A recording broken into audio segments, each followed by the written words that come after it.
So.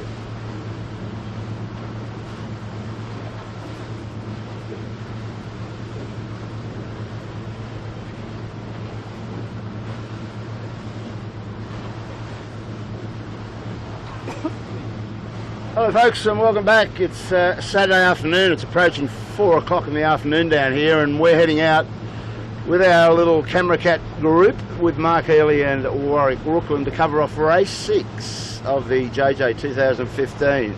As you can see, it's pretty light pressure out here, but I tell you what, there was a lot less than this about half an hour ago. So Marky Healy, do you think we'll get this one in?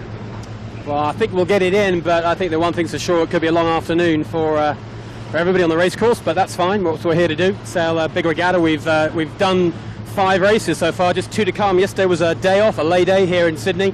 So all the sailors have had a chance to have a big night the night before, recover from that and relax a little bit. Today it's right back into the business of finishing off an 18-foot skiff World Championship. So today's Saturday, tomorrow is the final day, and that's the end of the 2015 regatta.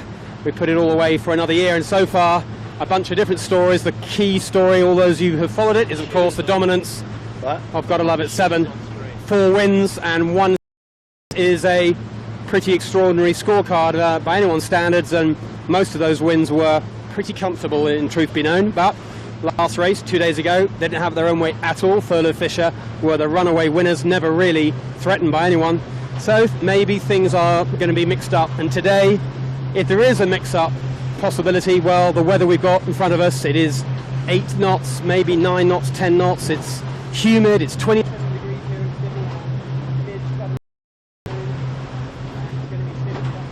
Wherever you're watching this from. Yeah, so Mark, what Sinkers is trying to do, I believe he's an old historical sailor like I am. He's got control of the camera, so he's telling us we better get some footage of these boats, otherwise we'll be hung out to dry. Is your mic on? And it's great. It's just like, here we go. This is like from 60 years ago. Wow. And this was the top form, the high performance boats for their day, and this was the start of it all. Every Saturday afternoon, Warwick, out of the Sydney Flying Squadron, my friend. Hang on. Ooh. I'm putting my wet weather gear on, Kilo. So we haven't forgot about the modern ones that are out to our right, but yeah. Well, the boat there with the big black diamond on it is steered by H. Cudmore today. He's a bit of a devotee of sailing these old historic boats, and he's sailing John Winning's Aberdare, that particular boat is, and he looks like he's running 3rd in this race. But that's enough of that. They don't pay us enough, was it? No, and the thing was, back in those days, Kilo, I mean, the foreshores were actually packed, weren't they? There wasn't as much entertainment for the people in the 30s and the 40s. It was the biggest game in town, mate. On and the betting. Yeah. Huge betting. Dollars were going on. So anyway, here we are down at the scene of the crime for today's action. So got no flags up, so we're in sort of no-go mode at the moment, but boy oh boy, it's going to be a very hard-fought. I reckon anybody can win this race, Mark Healy. We know there's 8 or 10 boats that are going as quick as each other. It just depends on how well they connect the black dots today, mate. Yep, I think you're right. We have that's the AP going up, so that's telling us that we are getting close to a start. It's probably a minute or 2 delay, no more than that. Yeah, apologies for the microphone issue we had before, but all the lights are green now. Hopefully it should be better. So wherever you are joining us from, whether you're live anywhere, live stream, or whether you're watching the recorded version, you can of course do that at your leisure. From about 1 hour after the live, it goes up recorded. If you want to get a bit more personally involved and interactive, please use our Twitter handle. That Twitter handle is at 1818skiff. That's the Twitter handle, or of course you can access us through Facebook. Hayley is manning the social media. She's on board with us today.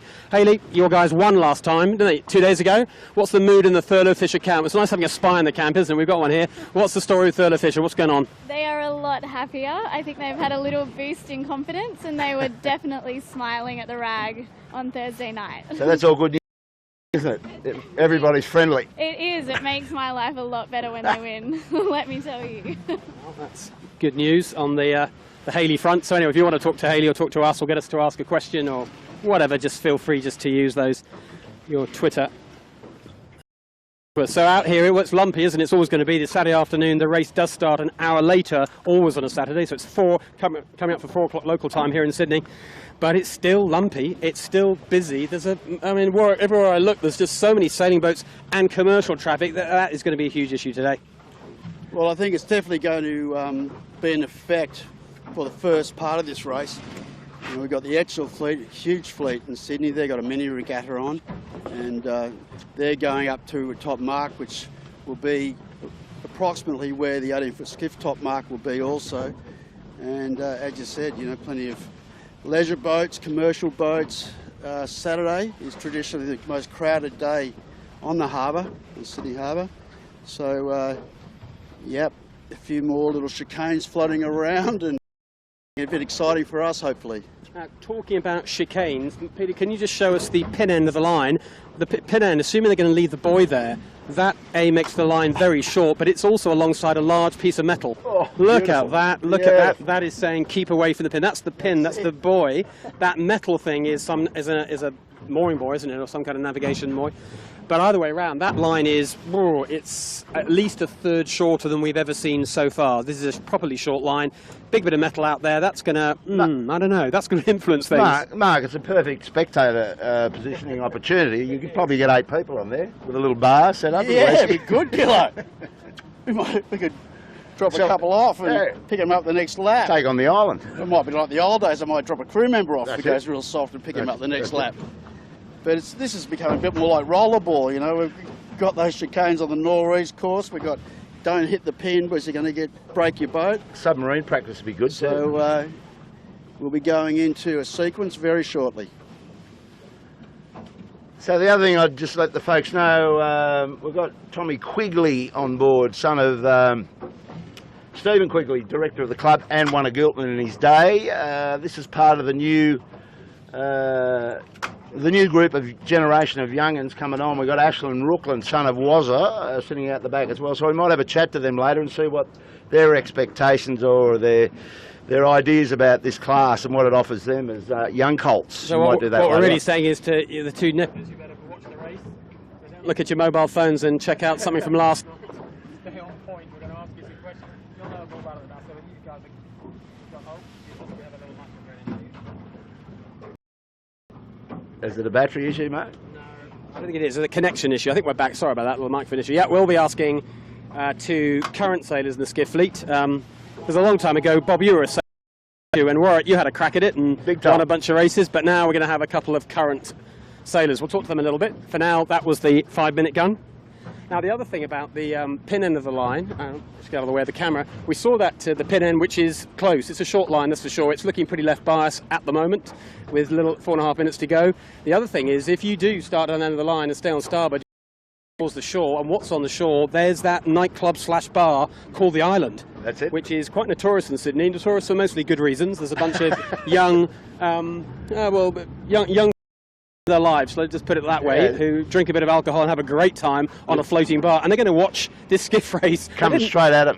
I wonder if they get charged more for the fact there's a skiff race as well that they watch on top of everything else. I think there'll be a whole lot more important things to talk about over there. Well, and just to get the scores on the doors, I think Warwick will give us an update in a second, but essentially, for those who've been following with what they've done so far, that was 4 minutes. They, I think, have only got to come something like 13th today to win the race with a day to spare. It's because there's a 1 discard, which could be tomorrow. They have a points delta of, I think it's 14 or 15. But I might be right by 1 place or so, but I'm approximately right, I think. We'll see if we can check it for you. But what that really means is that if 7 don't have gear failure and finish this race, chance of being outside the top 13, well, it's pretty slim, isn't it? In which case, this is really kind of like a victory lap for them today. Well, the results so far, they deserve it, but today, I wonder what they'll do. Will they go hard for the win? Will they just make sure they keep it together? Yeah, good question. They'd have Rogue Comet in my book, Mark, and that ain't going to happen. Yeah, you're right about that. Just coming towards us, Harry Hamlin, our very consistent performer from the USA. They had another great race 2 days ago. And they're really knocking in result after result. But the funny thing is that after you look at the discards, it suddenly doesn't look quite as good for Harry Hamlin. I was kind of hoping and imagining he'd be lying second or third, but by a very small number of points. He's actually 4th Actually, so he's 5th in Harkin at the moment with a drop, just 1 point behind the 4th boat, Asco, and they are in turn 1 point behind third, who are 1 point behind Mojo. That tells you it's a full-on ding-dong, isn't it? 2nd, 3rd, 4th, 5th, it's up for grabs. Absolutely it is, boys. The fight for 2nd and 3rd is a great battle. It's a monster. And today, as we witnessed in our last race, it gets light and it gets funky, and that's certainly what we have right now, and I think that's going to be the We've got the way it's going to be. tide running out, Warwick. That's going to give us another general in my mind. How are you thinking about that one? Yeah, and the biggest tide of the regatta, Kilo. Yeah, that's true. Enormous amount of tide. On the shortest line. On the shortest line. And it's really, it's soft everywhere. Yeah, well, that'll mean So you've got to get a lane, got to buy a ticket on the line, and then the tide just does the rest for you. Well, tide being lighter, you've got to remember tide will have a bigger effect on the overall performance. Looking like a bit of an 18-foot blender again here, was it? Boats with not much way on. Oh, Merskline, where are you going? Yeah. So, coming up for 1:30 to go. Too many guys really fighting hard to set up to own the pin at this stage. Seven's up towards the boat end. So is Howie Hamlin. A lot of big chop. Just light air, big chop makes it very difficult. Lumix is coming down late with a black chute on. They're going to struggle. Got a minute to get down to this line. Yeah, they'll be really lucky to cross, to get on the right side of this line when the gun goes. So Kitchen Maker C-Tech fighting hard for the boat. Kitchen Maker does a bailout. We're looking at Lumix. Asco, Smeg, Yandu, Thurlow towards the pin. 7 setting up for about top third of the line. Got higher appliances stopped behind us trying to get there. Kitchen Maker, 25 to go. Kitchen Maker setting up nicely for the boat. We've just got to watch it, guys, because where it's high is trying to get to the start line. We'll take 9 seconds, 8 seconds. Kitchen Maker, 7 1/3 of the way down. Very soft. Asco towards the pin, but stopped. DeLonghi, we've got one horn. That's a general. Exactly what we were saying, or Mark was saying. So that lets Lumix and Hire off the hook. They get to the line. Howie Hamlin from Team USA was buried there, tacked and very soft. Rags taking a lot of stern, so it was a bit of a practice. Thurlow also wasn't good on that particular start. Oh, look at the weight. Look at how it, guys. Like, you know, just chopping wood. There's no breeze. Big commercial waves from commercial boats. This is so difficult. You're going to have to take your chill pill today, Warwick. Absolutely. So all the boats are still doing that test, heading out towards the left. Well, where would you be looking at? You'd be able to see where the breeze has at least got a bit of opportunity for them. Where would it be at the moment? I can't see much at all. Well, it looks like there's a little bit more breeze just to the right. It looks like Rags is about to come into a little bit of pressure. But I'd agree with they've that. still got to get off the line, don't they? Yeah. Still got to get off the line in good shape where you want to go. Otherwise, you're just locked out. 2 generals? Yeah. Well, remember they used a black flag last year. We had a different PRO, I think, but so it'll be interesting to see whether those guys, if this gets a bit angsty, they pull the black flag out. Well, I think you're right, but I think the anxiousness, to be honest, the PRO, he has a line that short, which it is like way shorter, in conditions like this with a run-out tide, with a you get what you deserve, don't you? And I think he's going to get another one unless he does something about the line. Of course, it takes the sailors to create that effect, but essentially they're being invited to go over early. So I don't know a lot about, he can't move the pin, that's for sure, because that nav boy, he can midi boat a bit, but I know he has restrictions because of commercial traffic. So certainly not easy, but as it stands right now, I think general recall and maybe black flag. I think he might go for one more general, and after that he might go with the black flag. And you look at the way the committee boat's lying, we're looking at looking at Rag and Flemish now, and there's yet another commercial ferry in the background. That's the Manly ferry. There's an awful lot of those going to cross within the next 15-20 minutes. And look at the committee boat. He's not lying to the wind, is he, Warwick? Lying to the tide, that one. Yeah, well, it's tide. But I think it'd be a bit harsh to go black flag on the second start. I mean, that'd be too hard. That'd be too harsh. So, we'll be going into our second sequence in a minute. You know, some of the people that have been watching this video of the racing this week is a guy called Michael Van Stom, who's got a couple of young colts. They're only about, one's Luca, one's Remy, and they're keen Swans AFL players at a junior level, obviously. I think they're about 9 and 8 is Luca and Remy. But yeah, Michael Van Stom watches it live every day, and he said that his kids are right into it. He got all the boats' names down pat. So there's a result for a bit of getting hooked into these young colts early. Yeah, no, it's good.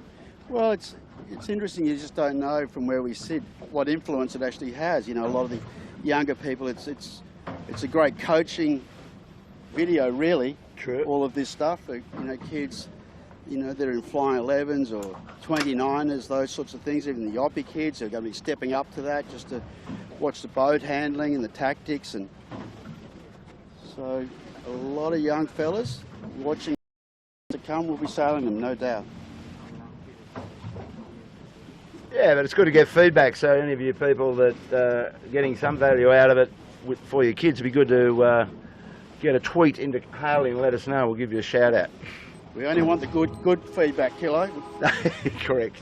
Don't write in if you're going to rag out on us.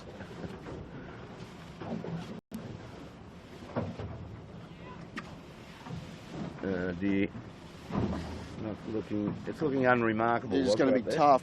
And I was listening to Mr. Whitty going around, who's on the race committee, saying to the teams, basically because we start at 4 o'clock today, the normal time limit is 3 hours, and then if one boat crosses within that 3 hours, the rest of the fleet has an hour then to finish and complete the course. But obviously, well, not obviously, at being 4 hours after 4, it's dark, so we can't have that happen. So there may be a chance of a shortened course. Hopefully. If this just really dies out. Let's hope it's not. Let's hope we can. I mean, it does look light, but remember these skips have got a cloud of sail area. I think if there's any dinghies can get around a light airs racetrack like this, well, we're dealing with the right kind of boats. We're dealing with the right caliber of sailors. They got a decent chance of making it happen. We're currently at 2 minutes 50 for the second start. Rippleside definitely lying to a decent amount of tide. It's one of the bigger tides of the year, and it's flowing big time out of the harbour. We're a little bit protected around this corner where we are now, but as they head up into the channel, they get the full force of that tide. I think tide will be an issue on today's racetrack, but mostly it's where do you find the breeze from, where do you find the extra little puffs from, and also, as we said 2 days ago, get off the start line cleanly. And I think in many ways the race of 2 days ago, well, Thurlow Fisher had a lovely start, didn't they, down the pin end, and they tacked early onto port, and that was their race done. And by contrast, Gotta Love It 7 made a bit of a mess at the start. They were second row on port. They had to duck boats in the end. They could only just get round the committee boat on port, and they did not have a great start. In the end, of course, they recovered to second, but it's too much work for them to make up. I think 7 are going to be more conservative in today's start. I think they might have had a bit of a talking to from their coach, Ian Murray, just saying, let's not do anything too dramatic and too flashy, lads. Let's just make sure the boat's pointing in the right direction with about a minute to go. So I've got a feeling we're going to see something conservative from 7 on the start line anyway, and then I'll try and let that boat speed do the talking. From then onwards, 1 minute 40 seconds to go. You can see the fleet. We're looking at the committee boat end of the line as the good ship Rippleside rocks and rolls, and this is the right end of the right end of the line. If you're looking upwind, here's a lot of our main protagonists. Knight Frank from New Zealand, Yamaha, a great lighter team from another New Zealand boat, and another Kiwi, that's Maersk, that's Graham Catley. 3 Kiwis in close proximity. Graham on port, getting a little bit of advice from the rest of the fleet to tack. Look at that, all calling them up, calling port starboard. DeLonghi calling them up. Lumix saying port starboard. So that's a DeLonghi, Lumix, Maersk 3-way line. DeLonghi on port, but DeLonghi couldn't luff up because of the mask. But anyway, a complicated 3-boat situation. Nobody wants protest at this point when we've actually got 1 minute to go. There's your 1 minute gun lining up for start number 2. Just to the left, there's Think Pure Lumix. It's got to love at 7, just to the left of them. So a lot of boats. Let's have a quick look down the pin end. If we could, Peter, there's Rag and Famish looking for a cheeky port end start, possibly, with Aon right down there. And the boats on starboard also looking for that port end. Well, there's Smeg getting there probably a little bit too early. 40 seconds to go. Smeg looked very early for the pin end right down there at this end of the line. 7 playing a nice conservative weighting gain. They're looking quite nicely positioned. Just a women of them, that SeaTech from New Zealand and Kitchen Maker. Well, they could run out of space up here. Middle of the line, Pure Blonde giving it a lot of chat as well. Just for a change, we're managing to hear Nick Daly's voice. He's in strife. He's over early, isn't he?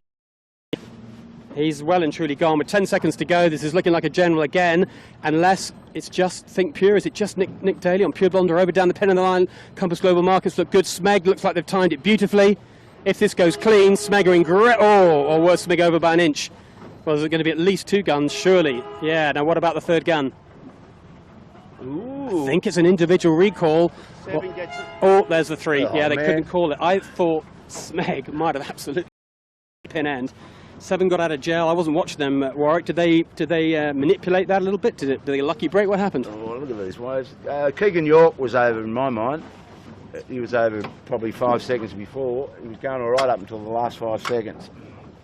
The 7 just had a gap in which they were able to tack and cross. So they just got out, and they've got out into the tide, and they got out into the pressure. Lumix, you know, if you were to say this was the start, Lumix also, Rags was down at the pin end, remember. So they've sort of come down and bailed out. But also too, it's pretty difficult for these guys on the committee boat, because what deems to be judged the front of these boats is the pole, which is a tiny little carbon thing with no identification on it.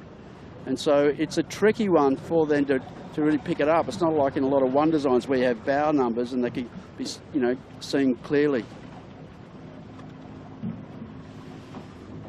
Johnny. And that kind of makes the case for a black flag again, doesn't it? Because they need to have visibility of the line to be able to give a fair call for an individual. Well, the only way to do that is to hold the guys back, and the only way to that is of course, the blessed black flag. I love a black flag, actually. I like the drama. Yeah, they're pretty good. And then, obviously, of course, these guys have to be accurate or confident in their information if they're going to blow someone out of the race. Well, Confident to be fair, that's the thing. Confident unless you can see it. Can't see it, there's a bunch of boats down there, and as we've said, their hand's been forced because of that nav buoy, because of the traffic as to where this line is. But I wonder whether they could just sneak boat lengths, because every little bit would help here, wouldn't it? If they could just sneak the committee boat a little bit further away, stretch the line, might make the difference. They're moving the pin now. Wise move. And he's taking it on a bit of a journey. Yeah, he is. He's going very deep. Putting, you know, the way he's heading, he's putting more by. The steel mooring buoy is still in play. That's going to... Hard to know what that I don't know where he's going bias. on that. Yeah, exactly. Anyway, we will find out in a minute. So that's just going to delay things a wee bit. So how about we talk about the alleged record? Oh, great opportunity, was it? Man, and we had some seriously fast times around this harbour. Well, what you got down to the fact that there was numerous people claiming it over a long period of time, and I thought you said there's about half a dozen we can put into a hat, and the camera cat can once and for all, for current times anyway, and Sebi Jarvin's boat's in it, and we'll sort it. We'll decide. Yes, why not? Well, I think we've got times running from like 40 minutes to 70 minutes. That's quite a differential, considering that time was meant to be done 20 years ago or something. But maybe we get Haley to pull it out of the hat. Yeah, there's a bit of there's a lack of facts and lack of data, and with a lack of data, anything's possible, isn't it? I think we need. We're referring here to a few days. Was it 3 days ago? I think 4 days ago. It was windy. It was flat water. Boats on small rigs, going pretty fast. And we witnessed it. And we thought that, yeah, we thought that maybe, we wondered if there was actually a course record. So there is actually some record this time. There's one. Is she going to have, that's the one she's pulling out the hat, is it? That's been pulled out the hat. That is the one, is it? There we go. And I'll tell you what the others are. Well, look, Warwick has done this almost democratically. Very nearly fairly, but that's okay. It was his idea. He can run how he wants to. But fact is, there's been a lot of chat about records. Hayley's social media. It's about time you saw Hayley. She's been sat at the back just behind me doing all the stuff. But the answer is, well, what's the answer, Hayley? We've got 7 at 70 minutes. So one, and also. Hey, go 7! Hey! Congratulations! Yeah, 7. nice job. Well, at least we witnessed that. Again. And here are the other ones. There was a contestant there. Prudential, Mike Walsh for 59 minutes. I think that sounds like a winner. And here we go. No, but they don't. Yeah, there's no data. There's no. They're just pulling it out of the These hat. are all people who claim something. Okay, the next one. All right. Winfield's 55 minutes. Very dubious. And the Winfield. last one. That's 100 years ago, Winfield, isn't it? Here's the last one, and then. All right. Double AMI at 49 minutes. No way. Not a chance. No Come way. on. All winners. Everyone wins. Everyone It's a draw. Either way, well, that's for sure. They did go fast, didn't they? That's for certain. Hey, look, the third start is lining up. The next gun is the 5 minute for the third start. And the line, well, let's have a look at the line. We'll get back in our normal positions and we'll see if we can work out what's going to happen in this start. So the line, the pin end, if we can find it down there, it's been stretched, isn't it? They've realised the root cause of the problem, which is the line was too short.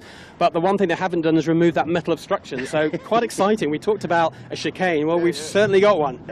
This is definitely a rollerball start. You wouldn't want to be a drunk sailor coming off this And line. if they took that mark any further, it'd be in the Lions cage at Taronga Park Zoo.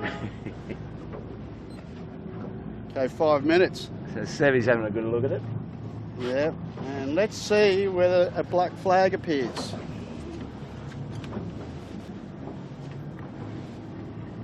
Get the black out, boys. Geez, it's got hot, guys, hasn't it? It's sort of like there's cloud all around us, but it's sort of like a really thin spot now, and it's just really got hot, and it seems to have got sort of funky where we are, sorry. Looking up the course where the Etchells are racing, a lot of south in the right. And then it's more east, looking up into Rose Bay, so plenty of opportunities for shifts here. Be like sailing into a swamp, was it, this one? Okay, so no black flag. Well, they're probably giving And themselves a small uppercut. The word is from the, I only overheard this from the meteorologist guru, is watch out for the clouds, the rain clouds. Rain clouds in the left will pull the breeze east. Clouds in the south will pull the breeze right, is the word for today.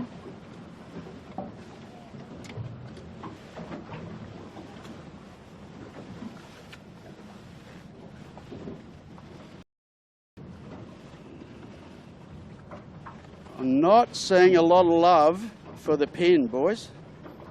It is very deep in that bay, and it's no tide, no help from the tide that far in. Well, Jackie Well, McCartney's you'd had probably a get a look at bit it. actually running around that corner, wouldn't you? Mojo's going down to have a little sniff of it. Well, the thing is, with 3 minutes to go, they're all getting to that point of making decisions. Mojo will be tossing up in his mind, looking at the water, the ruffles on the water with his fleet, I would think. That'd be my Yeah. tip. He's Quite- committed to going down there, was? Yeah, it's difficult for us to make any informed Just opinion of the bias. Well, we're always guessing. Make it up as you That's go. how we roll. A little bit more pressure up the course at the moment. Coming up for 2 minutes. So Mojo is down at the pin. Down there's Jibe doing a port approach towards the fleet. Where's the Mighty 7? C-Tech roll. Go. Got a bit of pressure there. He's heading for the. He's heading for the pin. Asco. No, he's not. Tacking back towards the boat. Top batten's still inverted.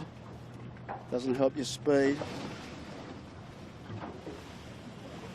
7 out of shot is beyond the boat. So they like what they did last time when they're going to try and get across and tack, eh? Yeah, they look pretty committed, don't they, to that end of the line. They've been hanging out the right end of the line, well outside the committee boat. No interest in the middle of the line from them, no interest in the pin.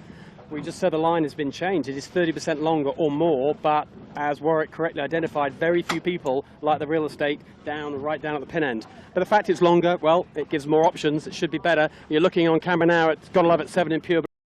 One way 7 could stuff this up, you'd argue, is we went to a black flag and they got disqualified. That would make things fruity for the last day, but we're not on a black flag right now. We're just on a 1 minute gun. There's now 50 seconds to go till the start, and towards the middle of the line, well, we got Smeg is easily our most bow forward boat out of that middle group, and just inside them there is Harry Hamlin, and you're looking really at Yamaha there as well, nicely positioned, big space to leeward. That's of course what you want on a day like today, but it's still really light, isn't it? I don't think there'll be 3 wiring off the line. It'll be like 1.5, 2 wiring. You're seeing Gotta Love It 7 now in row 2, coming behind the group, looking for a gap somewhere. They don't want to start back there, that's for certain, with 25 seconds to go. The hard left, the hard right of the line you're looking at, these are the boats looking for the committee boat. Hildy, Coopers, Mojo can't lay the leeward end, mate. looking down the line with 15 seconds. Yeah, you're right. Gotta Love It 7, need to find a gap down there. We can't, they're behind the kitchen maker. That's our series leader in fully row 2. Gotta Love It 7, jibing to get out of trouble. There's no way out of that. They're going to look for the port approach. They're going full high turret. There's the gun. Gotta Love It 7, down speed, having jibed. They'd better hope, do they find a hole? Will they find a gap here? They could easily have to tack back, because look at this wall of boats in front of us. We're right by the committee boat. The race has started. There is no general recall. We've got appliances online tacking right in front of us. They want to get it clearly. That was very generous, or very fortunate for Gotta Love It 7. Otherwise, they had nowhere to go. But Mika Lane wanted to do the right thing for himself, and that actually worked beautifully for 7. Absolutely, Mark. And they're out in good pressure, going out to max tide. So 7 got out of jail on that one. Also too, I mean, it's situational awareness. The boys realised that they were buried, that they weren't going to get across where they were, so they made that last second decision to jibe around, take the pain and get out of there. So just recapping, best that we can see, so guys that look like they've got the best starts have been Appliances, 7, Yandu, Rags, Lumix, Thurlow Fisher. I like the look of Warwick. I like the look of Mojo. He's just tacked now right down. He's the pin end starter. Yeah. And they have a little bit of pressure down there, I thought. They were at least 3-stringing it. Yeah, keep an eye on them. Yeah, if they can get out, there is a bit of pressure going down that shore, Kilo. They're a little bit soft at the moment.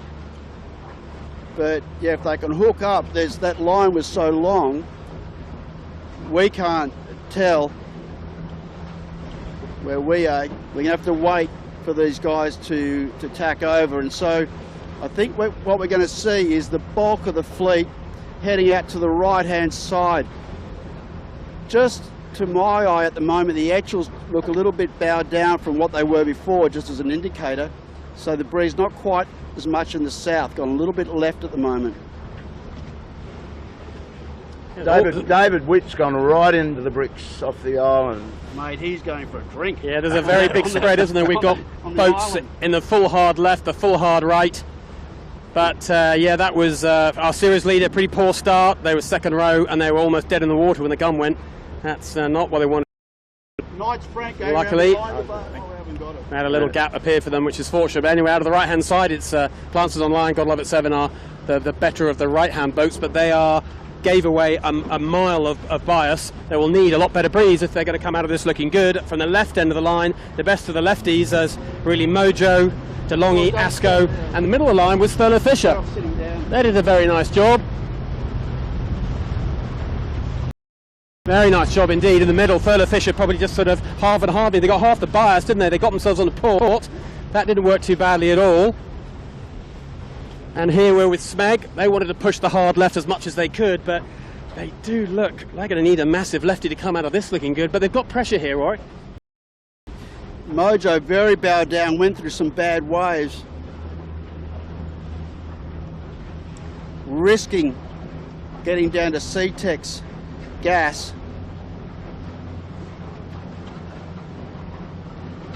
Well, Smeg was the second furthest in.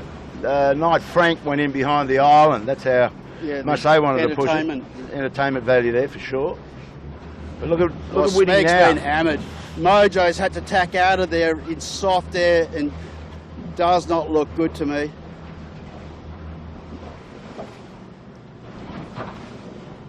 Seven in good pressure, looking up on the extreme right at the moment. Or they're the most right-hand boat, I should say. Team USA's tacked back. It's a mystery. The trouble with the water here, guys, for the competitors, it's a rough bit of water. And so, because all the commercial and leisure boats, and in this amount of air, it really affects you. The more they get to the south, the traffic dies down a bit, and so that's another gain as well.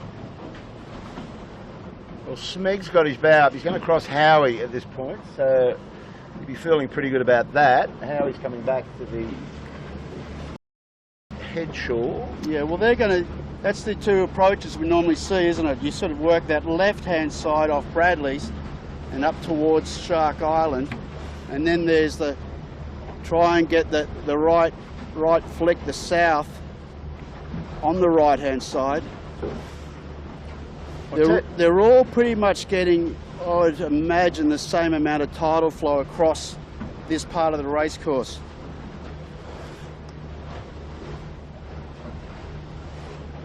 Well, I think I'm just looking at Mojo. He's going right to Bradley's, and when he tacks, he's going to tide on the side of his centreboard. Yeah. Whereas these guys, between Bradley's and Shark, that's a real channel through there. So I like what he's doing. And he's still got some pressure over Also it. 2 kilo. I mean, it just seems to me this breeze, and we can even tell by the way the leading pack and the right have gone, it's been a little progressive or oscillation to the left. So that's going to help Mojo when they tack. Yeah. Now, this is the problem, the leading group we're looking at now, that leading group has got a lot of Panasonic Thurlow Fisher. I think we can just make them out. And it's slightly to the left of where we are. There we go, there's the group, and there's Yandu behind them. They've just had a persistent left shift, like try to get out of a right-hand corner and a left shift. Well, you all know, those of you who spend a bit of time yacht racing, it's a nightmare, and you kind of just don't dare tack, but at some point they've got to tack because, well, clearly they're going to hit land eventually, but Thurlow Fisher's kind of got a bit of a control over that group, and of the lefty out of that group, she's the most left-hand. And look at, these three, this is the three that are stepped just up from them. Asco, Kitchen Maker and C-Tech, well, they've come right into this, courtesy of this lefty, but they've got to get out of this corner. It might be that the boats that went over earlier, and that's Mojo that we saw, there's Harry Hamlin, if this lefty extends all the way to them, they could come out of this looking a little bit good, but for now, I'm just taking a very quick look over the hard left, and I can see Mojo very bowed down. They haven't got the lefty, that's for sure. Goodness me, this beat will not be over till it's over. It's one of those ones, isn't it? There's a lot to back to the leading group to the right, Peter. Just quickly check in there, and then I'm going to try and work out how to do this. There's Got to Love at 7. They have tacked. Kitchen Maker's a leader, boys. Out of this group here, Kitchen Maker done nicely. John O'Sweeney, Rob Bell, they've done really well. As you said, that they got a real gain out of that left, just keep clocking left, and they're in a really good vein of pressure that runs down the right-hand shore just up ahead. So they're in very good shape. So they will definitely cross. So Thurlow will be second. The big one is, can Mojo pull the Houdini out of the left? Because remember, they were very deep, Mojo. So the ones most left-hand boat on the course right now is Team USA. So they're pushing hard out there, but I don't think they've done enough out there to come back and cross this group. Well, I'm going against you, was it? I reckon that's where our leader's going to come from. How's that sound? All right, brother, but I'm not a bettor. I'm not a betting man. $2. $2. All the costs of getting the game. $2 don't have $2. Well, what's for sure is Mojo didn't like the way it was looking on Port Tap. They tacked back, so they didn't think though it was going to extend that left shift. But they do have a lot of extension on that side of the racecourse. You can if you just look at, well, there's Seven and Smeg just crossing. Look in the far distance to the left. There's Harry Hamlin on Port Tack. Well, he's about 100 metres directly ahead of Seven. If there were no shifts, then that's a 100-metre lead. And that's right. And the other thing is talking about the guys in the left getting rewarded. Then Smeg, who was bar Knights Frank, was the most left-hand boat in that shore and was not in good shape at that time, has actually come back to this pack. So now a little bit of chopped up air for the boys going through this Etchell fleet. Go up and sit off the back of the mighty kitchen maker. Yeah, we'll sit off the back. We'll line him up off his bow, and you get a bit of an idea.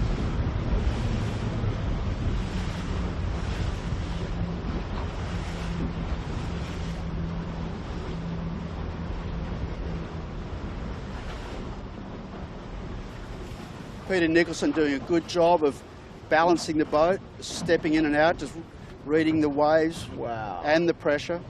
Howie's coming back now. Look at the distance. Yes. Between Kitchen Maker and Howie, you probably can't even see Howie. He's that far up the harbour. Yeah. I like Kitchen Maker now. I've changed my mind, was it? Yeah. Oh, it'll change again in a sec. It's got a bit of up pressure. Rags, I think maybe out of shot. Got a bit hurt.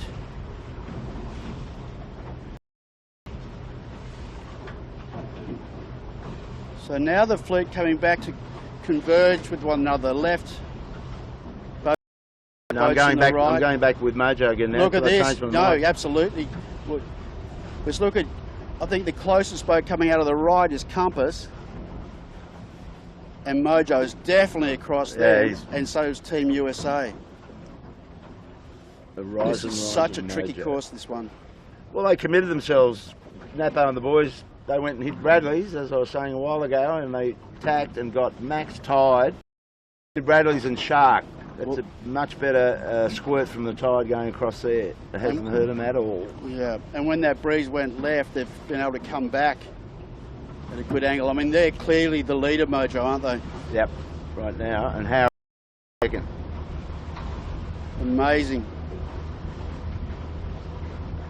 Well, we'll get up and have a look at their line and what they're thinking. Well, we got a little question on Twitter, which you may know. Rosa might know as well. I certainly don't know well before my time. The question is, when did these skiffs go from 3 rigs to 2 rigs? I guess it was when they went one design, was it? But do you know when that was? It was the end of the Grand Prix, wasn't it? They had 4 rigs in those days. Yeah, well, there's times, yeah. Yes, when they went to that more one design concept, or box reel, it would have been about 93, I think. It would have been 92 or 93, I believe. They did it because of the cost, and they got their heads together, and I think Ian Murray designed this boat, didn't he? Drew the lines of it, and they decided to just keep the cost. I think those old boats, the 4 rig boats, with all the erotics that they were putting into the builds, were right up there in 250,000 a unit or something like that. Okay, Mojo. Leader Mojo for now, actually sailing into Point Piper, probably the best pressure we've seen all day virtually. Bringing properly, fully powered up, looking for all the power they can get, but actually properly on the wires, all 3 of them. That'll be a nice feeling, won't it? They've spent the last 20 minutes tiptoeing in and out, and finally get to straighten their back, straighten their legs, and feel a bit of power, and they're in the lead. Even nicer on a day like this, but Mojo very committed to the left, weren't they? We saw them go hard early on the left, and didn't like it when even further left. Compass Global Markets back in the market too, was he? Be pretty close to Howie for second, wouldn't he? Have a quick scan of that? No, they've had a good beat. And looking up the course towards the top mark, very good pressure in Rose Bay compared to what we've had, and nice flat water for the boys. Go you good thing, Mojo. So you really had to commit on that beat, didn't you? You couldn't just sort of... Yeah, they didn't muck around with their idea. The commitment.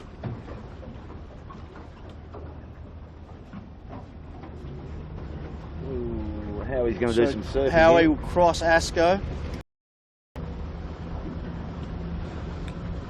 So Asco's managed that quite well, because they were with that pack in the right, and remember the kitchen maker was leading. And they got rid of So they've 7. hung in there. Yeah. Well, at the moment, maybe Hang on. 7. Oi.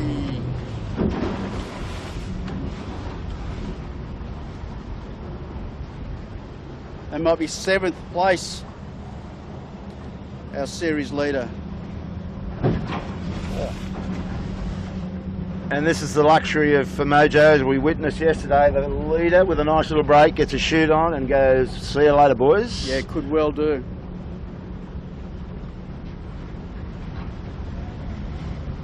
This is a tricky, when the breeze is in this angle and on this. Have a look at Howie coming off that point.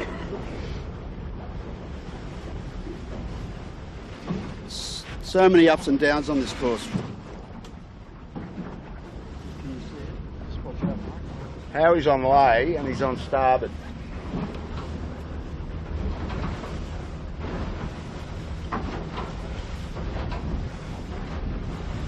Yeah, anything could happen. Mojo do still look like they're in the lead. They are on the left-hand side of this, but they're only a minute or so for the top mark. We're getting very close to Mark 1 here on Saturday. Race 6 in the series. And that's Harry Hamlin yet again on an incredibly tricky day. Another difficult first beat, and guess what? Mr. Consistent from California has the answers, has the goods. He's right in this race. He's the best on the right-hand side. A bit of a knock and a bit of a lack in pressure. He's going to struggle to get to this lay, but he's in pretty good shape overall. The leader approaching the mark now is Mojo on port. What a nice feeling to have this kind of a lead.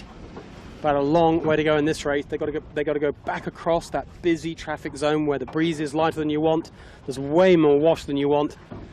At least he's in the lead for now. So our leader, Mark 1. Ian Apton on Mojo.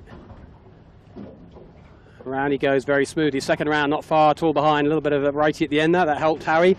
Harry will tack round. He'll go round in second. And in the behind you might be able to see Asco making an absolute Horlicks of attack, an absolute shocker of attack from Asco, under no pressure whatsoever. There's second round Harry Hamlin. Third round is going to be Compass Global Markets. Asco, having to have a second go at tacking, are in danger of giving up third or fourth place to Gotta Love at 7. Asco finally get the tack in, just behind Compass Global Markets. Yamaha did well, Mark, to get Yamaha did it very nicely, the last little piece here. We always expect good things from David and his crew. They're good at sniggling through the tricky lights. Always great boat handling, always great tacks. There they go again. Compass Global Markets, good job from those guys. Yamaha, top Kiwi, lovely bear away with lots of pace. They might even get through the lead of Compass Global Markets. Don't often see that happen. I think they'll do it in fourth. The fifth, sixth battle is a lot closer than it should be, courtesy of that Asco tack. And 7 have got rights inside anyway, so 7 are just by the skin of their teeth going to claim fifth. Asco go round in sixth. Decent end result for 7, and they looked in pretty poor shape halfway up that beat. Made some good decisions at the end, coming up into Rose Bay, round the side of Shark Island. And next round, Kitchen Maker, who we were watching a little bit, we thought they were the leader only about 5 minutes ago. They were coming out of that Clark Island corner on starboard in good shape, leading that group, but I think that's probably 8th. And then the next boat's approaching on port. Here's Knight Frank, another Kiwi. They did well. Remember, they were right out. They went right behind the island. Great recovery. Third of Fisher there. Another of the hard right boats. Well, not too bad from Michael Coxon. He's sort of kind of in the top 10. But here, will it? Oh, girly. A local booze crew's giving him a cheer. Next round, Panasonic Lumix. We're now definitely in the early teens. And then it looks like John Winnings Jandu is going to be approaching here on port. Oh, and on starboard there's DeLonghi. We have, of course, got the port starboard approach. DeLonghi a little overlaid with that lift. So DeLonghi will go around next. DeLonghi have got to do a full 180-degree turn. They're on port, but they're going to have just enough room to get the completed. Could get quite exciting with David Witt-Smeg approaching on starboard. Yes. Yandu approaching on port. Definitely starboard rights dominating that little rule issue. And will David Wiggle better get round and turn and tack and complete. Maersk Liner next Kiwi boat. And then here comes a gaggle of boats all close together, all approaching on port. We have Rag and Famish, Ilvi, decent result from them at the moment. They're usually bringing up the absolute rear, but not today. Much better performance. Have a go where Seatech is. He's had a Barry Crocker going up. Pure Blonde, yeah. Seen the Planters online, guys. They're only just by Shark Island. Well, not sure what happened there. And miles back, no idea what happened. They might have had some kind of an issue or just got stuck in a hole. Haven't followed them for quite some time. And here, coming at us here, What do we got here? is Sean Langman being held up by Seatech. Not quite sure why they're doing that. Not sure, a little bit of a repair issue or something. Together, They've hooked each other. Look at this, these two boats are actually joined together. Conjoined. There they are, two skiffs. Bit of a mess, but they've, I think in a very civilised fashion, sorted that out, didn't they? Another David Attenborough. Well, not even a raised voice. That was kind of rather elegant. Yeah, no, the boys managed that very well. Yeah, I don't know what happened. Clients online, don't know what happened there. They called into the aisle and stopped, I'd say. Yeah. So all now on starboard jibe, all basically agreeing on which way to go. So we've still got Mojo out the front, Team USA, Problem on Aon. and then Yamaha, the Kiwis, and 7 just trying to fight their way back up into the top 3. Just in a gaggle of boats with Thurlow, Vasco and Compass. Those 4 having a great little battle. Will Tiller's back on Aon, I just noticed when we went past. Will Tiller's back in the on the rudder. Well, that's good news for him. Put the campaign together and come all this way for the weekend.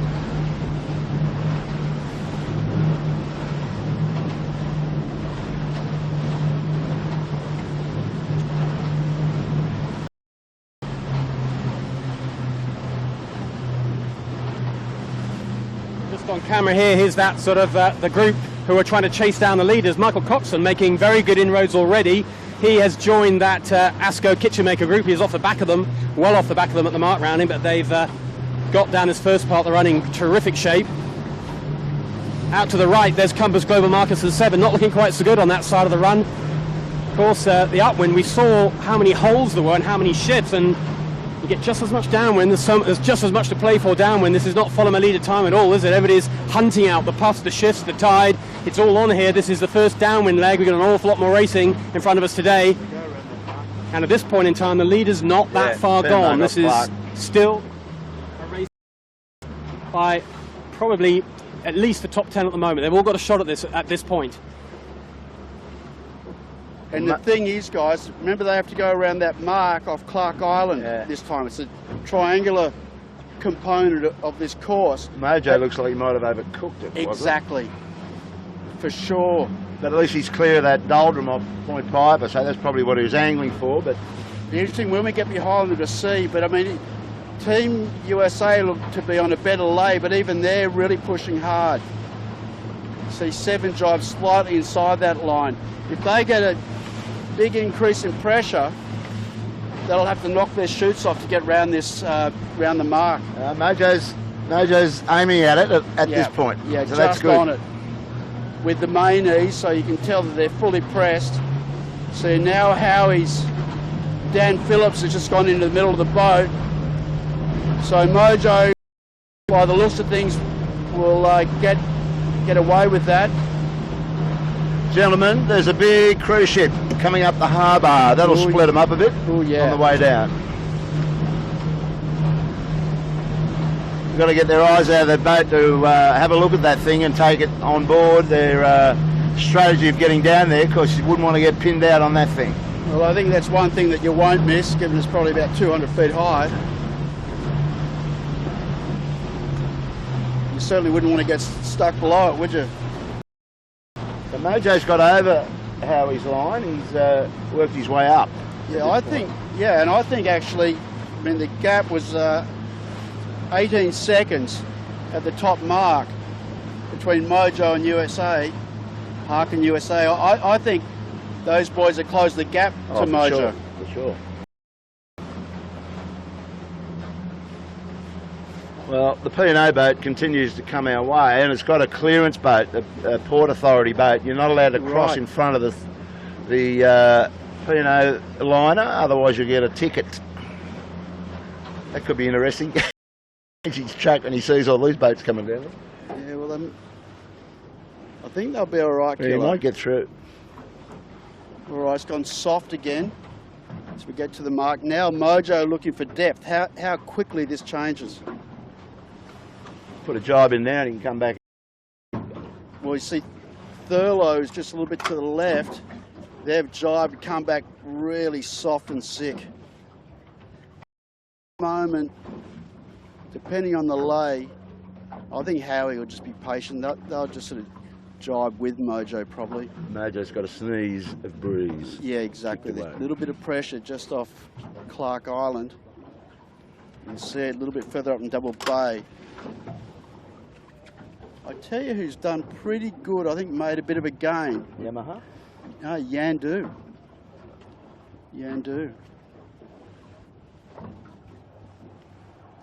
Where was So Yamaha sevens, around that top mark? they were 4th kilo. I know. So they've made a gain, I think, in time, and they've certainly made a place. We've just seen Thurlow Fisher at 7 just then, so that's a definite gain, isn't it? Thurlow 7 was well back behind them. Yes. Up front, well, there's you're seeing Mojo jibing. Look at the jibing angles. They're jibing right back towards us. We're right by the buoy, so they are now, well, depending how you measure it, I'd say they're round the buoy, just about. Just now. So Mojo are still our leader at Mark 2, but very closely pursued as Howie Hamlin closed the distance right up. And the pack behind, well, it would only take one puff, wouldn't it? And they'd all come down here in one go. But for the moment, it's light. Right behind us is Thurlow Fisher, who are going to kind of come and take the paint off our engine cowls, which will be quite exciting for us. But that's a pretty good route to go for Michael Coxon. He's cutting the corner pretty nicely on this group. He's found a little bit of pressure. And you'll see him sailing right past the camera. Oh, Peter's going to give you a little close look at them. Look at that. Here comes Thurlow Fisher. We're right by the buoy, so Michael Coxon is taking a nice direct line. That noise is the P&O ferry that the boys have been talking about. It is probably 500 foot long. It's a monster, but these guys I think are going to be able to avoid it. So there's Thurlow Fisher. She goes round in 4th position. This Yamaha's gone round in 3rd. Thurlow Fisher cutting the corner big time. Yeah. Good work by Thurlow Fisher. A long way to go. Island, they've got to love it 7, going high on Asco, going right in on the island. There's a big pack of boats to the left. Can we just get round to the left a little bit, Peter, and watch this gaggle of, sorry to have to spin the camera so much for everyone to keep an eye on what's going on. Look at that group there, got to love it 7, right on the rocks off the island. They wanted that most lured position. Compass Global Markets jibes on top of them. It's getting crowded there. Yandu, as Warwick said, a massive gain to them. They're right up with this group. Just behind them, Smeg, they've done pretty nicely out of this as well. Look at this, there's 6, 7, 8 skiffs within no distance at all. But it's still light, barely one wiring. Just matters where the puff comes from. Absolutely. I mean, obviously all these boats that we've seen move up have come down with pressure. Rags, who was like right out the back at the top mark, has come back to this pack. Smeg going deeper. Yes, Yamaha Mojo got good pressure. Big differential in angles. When you get that pressure, it just pushes the bow down 30 degrees. 7 stuck under Yandu now. They've had a shock adjust there. They had Compass roll them, take their breeze, slowed them down. Then Yandu's done the same. Michael Coxon's gone into 3rd from my reckoning, wasn't he? He's hired a Yamaha. Absolutely. Yeah. Absolutely. Early jibe fixed it. Yeah, no, he did that well. Yeah. But really worked well. I reckon the heart rate on God Lover 7 is going up a bit now. I mean, we know they need 13th, and everyone thought that was a gimme going into today. The one thing they didn't want was a light, tricky southeasterly, which they've got. Sailed the first beat, I think, really nicely from a pretty poor start. But at the moment, downwind, well, it's not going their way. There is God Lover there. Look, they're light. Well, they're not even one wiring. Just have a look in front of us. These boats that went down this shore are in front of God Lover it's all going on, isn't it? You know, when things don't go your way down with the light stuff, they just go horribly wrong. Whichever way 7 look, they see other boats on trapeze wires. And I tell you, Maersk on our bow has a big opportunity to take a whole bunch of boats here if this pans out. They're just getting breeze, still getting the breeze out of Double Bay. About to get a little bit of effect from Clark Island. If they can get a push down and find a good angle to go back on, they could take some boats here. Look, just out of shot, Asco on the other side has got nothing. It's just so up and down this pressure. And that P&O cruiser is going to leave a huge vacuum in the air, it's so big. Well, the interesting thing with Maersk, where he's positioned himself, he's pretty much out of the tide. He's tucked up into Good call. Brush Cutters Bay, so that's not going to hurt him. Good tactician, Kilo. Oh yeah, got right on, mate, early.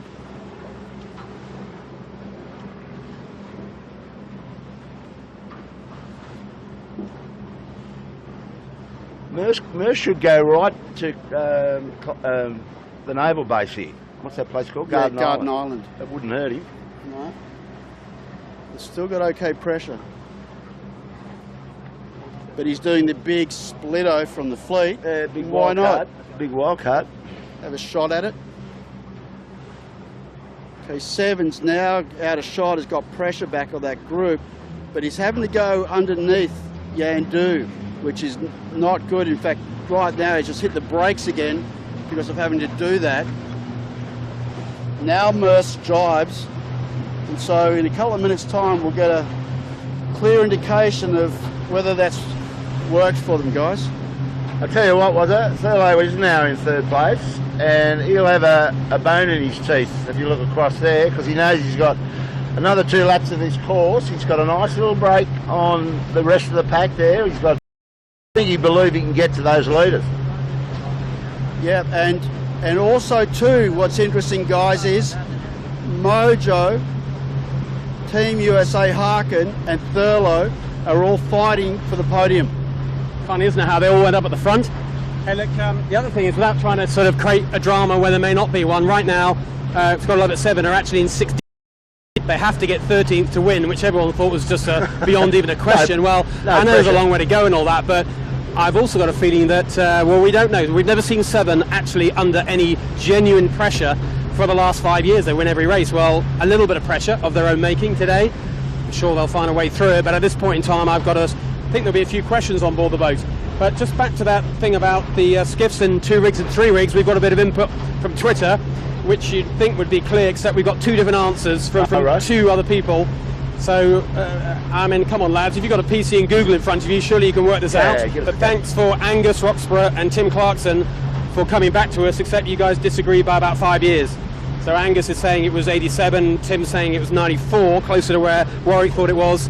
And, well, let's go back and have another search. Maybe Wikipedia, who knows, they might even have it too. Anyway, back to the race course live. We are getting to the bottom of the run for the first time, so 1 lap about.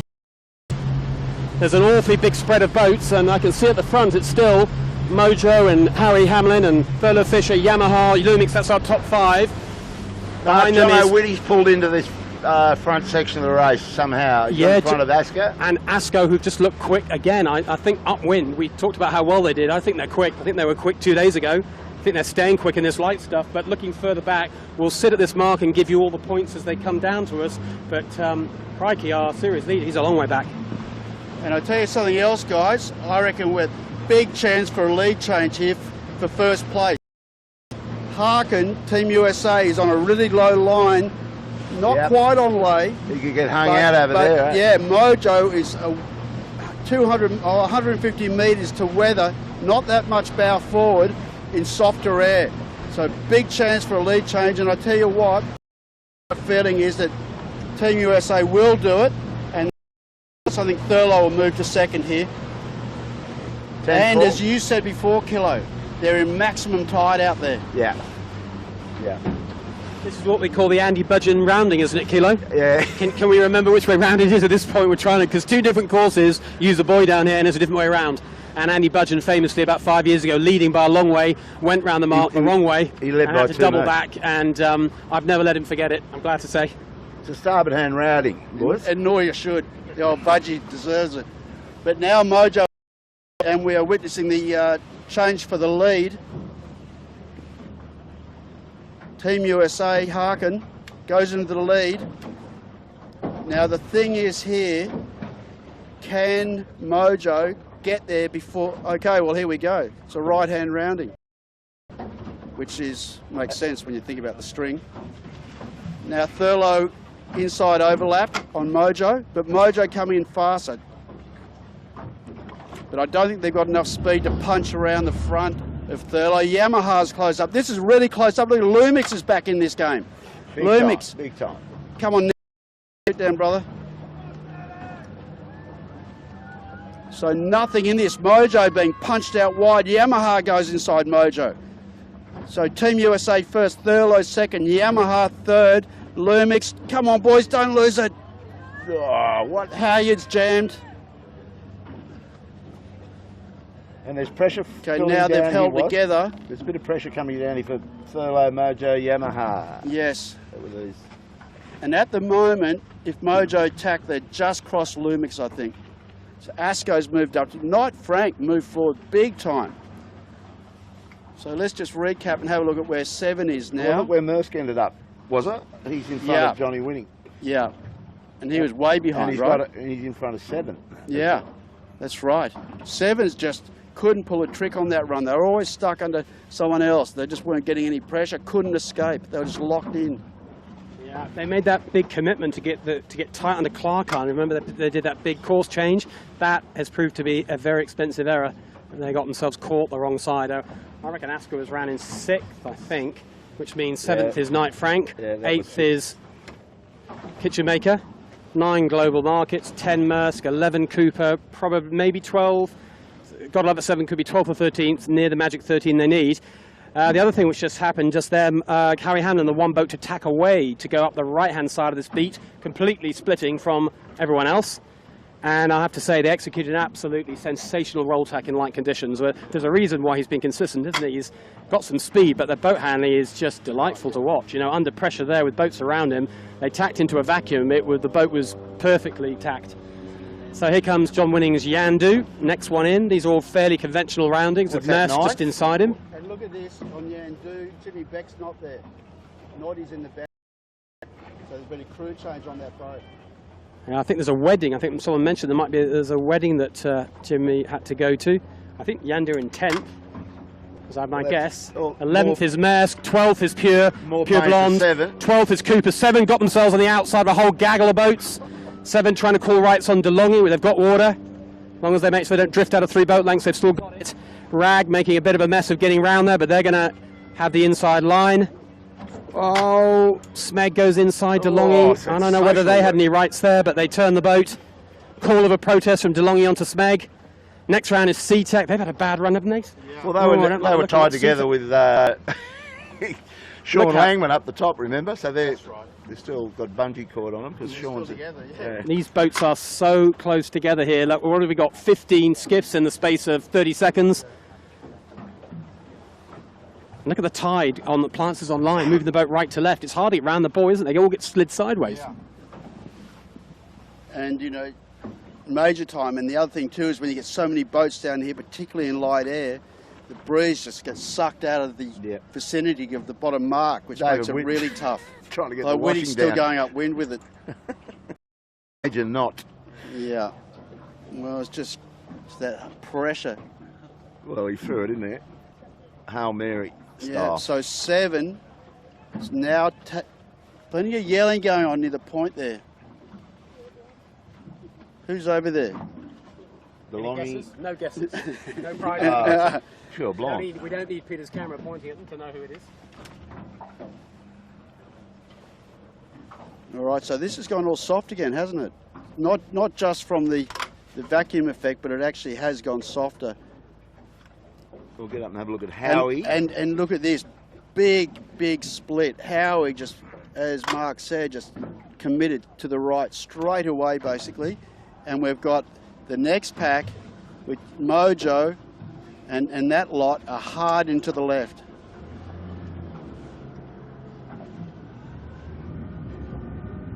Battery, change. That'll do us. We'll just stop here until we do it. Who's got the battery? Howie.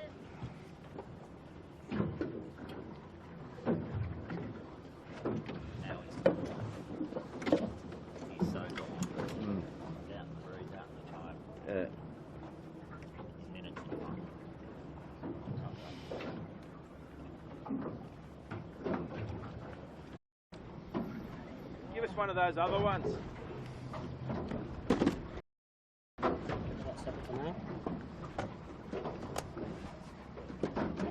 We got. Do you want to put it back in that box?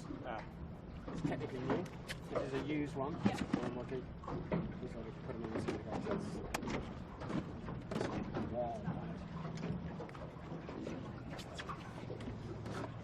Thanks, Kite. Yep. Just watch out, Tom. Okay, we're back in business. Saw all that rounding down here. We're going to see how Howie's fortunes are going, but Stevie Quigley just reckons he's a mile in front from where he's sitting, so we'll get up there. Yeah, we didn't miss much. Quick battery change, about 1 minute, so nothing much has changed. The boats has just got themselves up the beat a little bit. And Aon, I mean, we know Will Tiller's back in the seat. He had a fantastic first day on the practice race day, but he's got a bad knee. And I was saying to him a few days ago when he was mentioning about not sure if he'd race, and he said, well, I don't want to get caught in the straps in 20 knots. And well, he said, well, actually, probably even worse is a 5 to 10 knot day. Yeah, for the helmsman, you're in and out and in and out. Talk about a way to screw a knee ligament. Look at Thurlow Fisher on our bow, was it? He's got something from the south. So Howie's got all of that, wherever he is. See how high he is? Yeah. No, I think Steve's right. Howie's bolted. Oh, there he is, I think. Yeah, I can see him. He's below Thurlow, right on our bow now.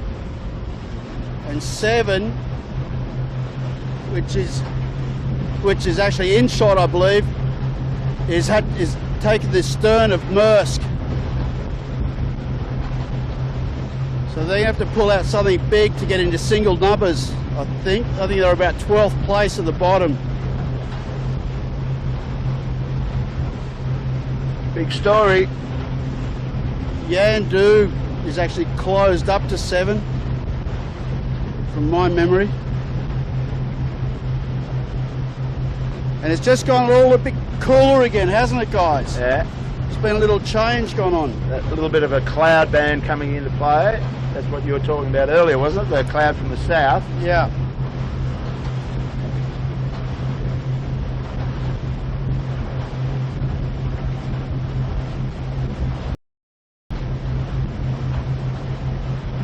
Yeah, Howie's way out there from... Asco doing a good job.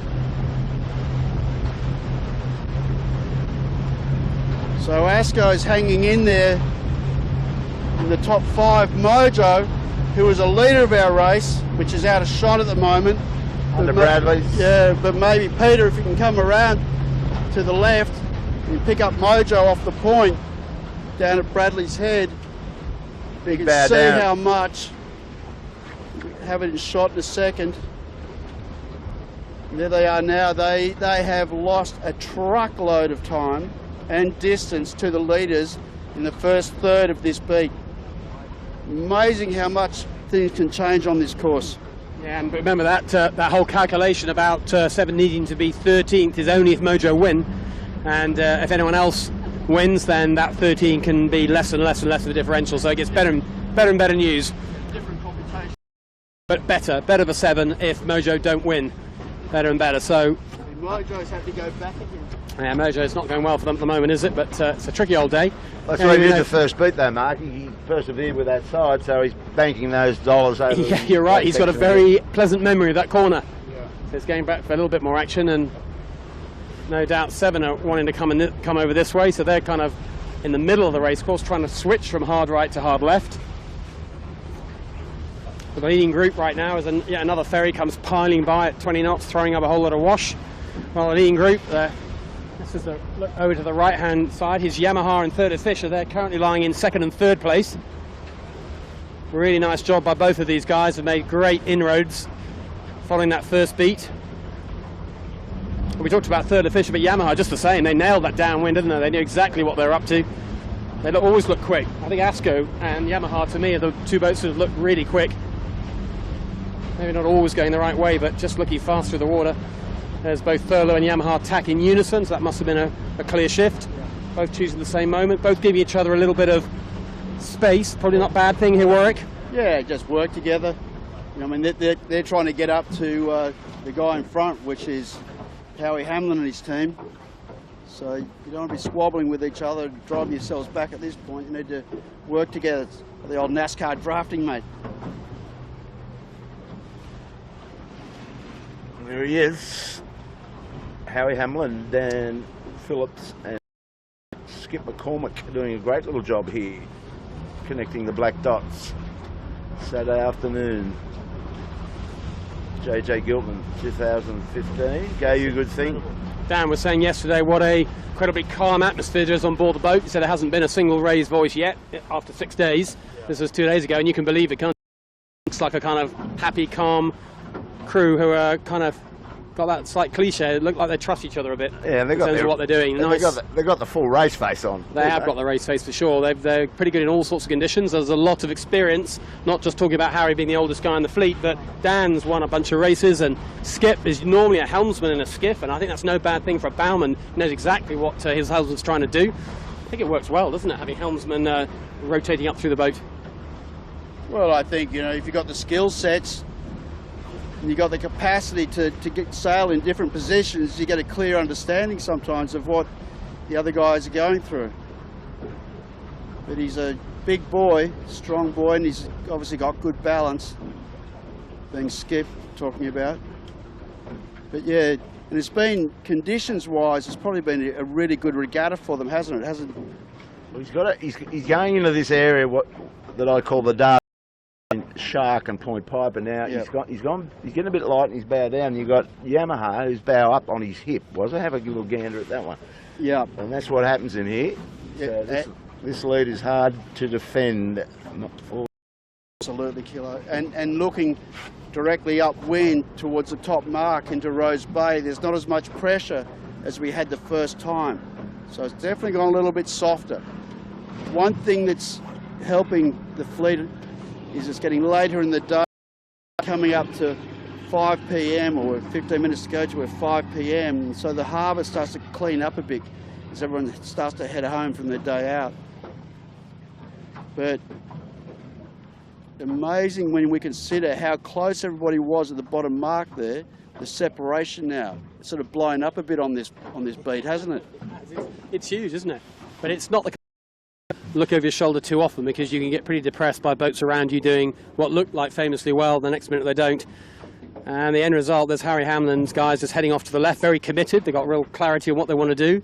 We saw that off the bottom mark. They immediately knew they wanted to attack, so they did it, and it worked. Well, here they are, absolutely clear they want Shark Island. They've gone over there, and it's played out very nicely. A little extension to them, little gain from Yamaha. 1 point Yamaha looked like they had a nice little lift off them, but that didn't count for much in the end. Really nice exhibition of light airs sailing from Harry and his guys, but he's got some competition here. Look who's coming right past us, our screen in a second. Thurlow Fisher, Michael Coxon, the winner of the last race 2 days ago, the fairly clear winner. And he's right back on form today. Didn't have the best first beat, but he was on fire downwind. Very much in the on the front foot downwind, grabbing the shifts, driving on top of people, and making a whole bunch of good decisions under pressure. And he finds himself right up in the mix at the front end. And I reckon he'll go all the way to Point Piper here. That's not a bad shore. Bow down. Starting to bow down a bit. So you get those good lines of pressure down that shore, Mark. Look at his bow going down again. So he knows he's into it.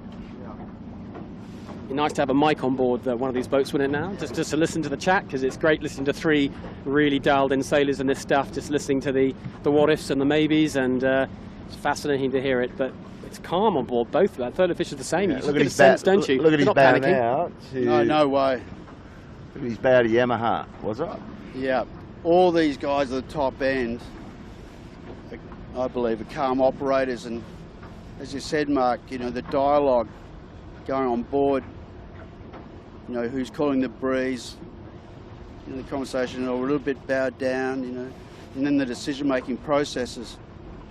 But looking upwind, to me, Kilo, I agree with you with what you just said then. The breeze looks like a little bit more breeze in the right off Point Piper there. I think Howie's going to come into the pressure just before Yamaha and Thurlow. And Yamaha just have to make a slight duck on Thurlow. So they've closed up a little bit, Yamaha. Actually, Thurlow took him. Yamaha led him in that last section. So okay. That little trip to the right paid for Coco, so he's back in second, only just. And your tip was to go right. I'm agreeing with you, and Yamaha's heading that way.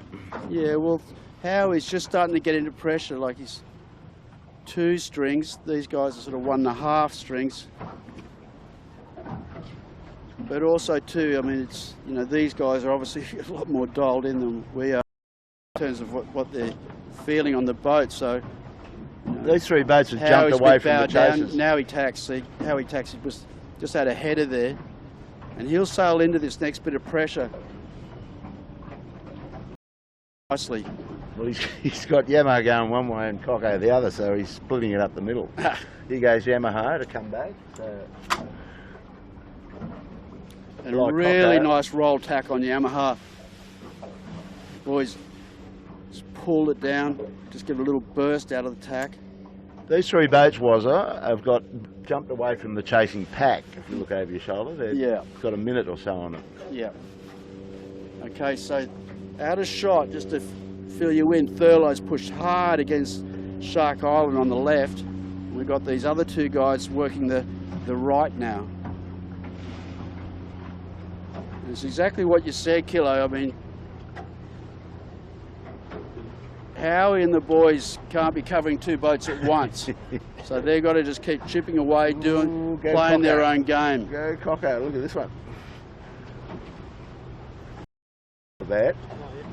Coco's looking a little bit special over there now, isn't he? He fought his way to get to Shark Island, has found pressure and just enough of a lefty. And look at that, big jump on Yamaha. Staying in that left-hand pressure. That's Thurlow Fisher. You can just see, just crossing the bow of Yamaha. There was nothing more than a boat length or so between them last time they crossed, and a whole much more distance right now. Very different story. So at the moment, it's Harry Hamlin keeps trickling his way upwind, keeping calm under pressure. He's got his nice bow up. He's attacked from both sides, isn't he, Bob? But he's just doing his own thing, as we were saying. That's all you can do in these conditions. He's got ferries charging past him at 20 knots, seaplanes coming in, and two very fast skiffs, and he's just got to do your own thing. Well, Howie's almost on lay here from that little righty off that point. Yeah, I think he is. I think you're right. He's a similar approach last time. He came, approached on starboard lay, looking like he was on it, and then it all went a bit wobbly as he approached the mark.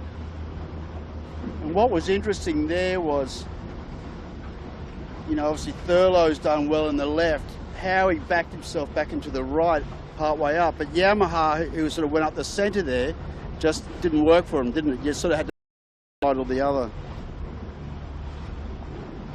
And we're going to get all the placings at this top mark, but I'll just give you a quick little sense of what's happening behind us. I know we're pretty glued to the action at the front. It's a pretty compelling battle, but just outside this top three, which is Harry, Hamlin and Thurlow Fisher, then Yamaha, then it is Compass Global Markets in close proximity with Mojo. Those two boats just bow to bow, just cross each other. Asco, pretty close to them. Lumix is in that mix too. Panasonic Lumix are right in this.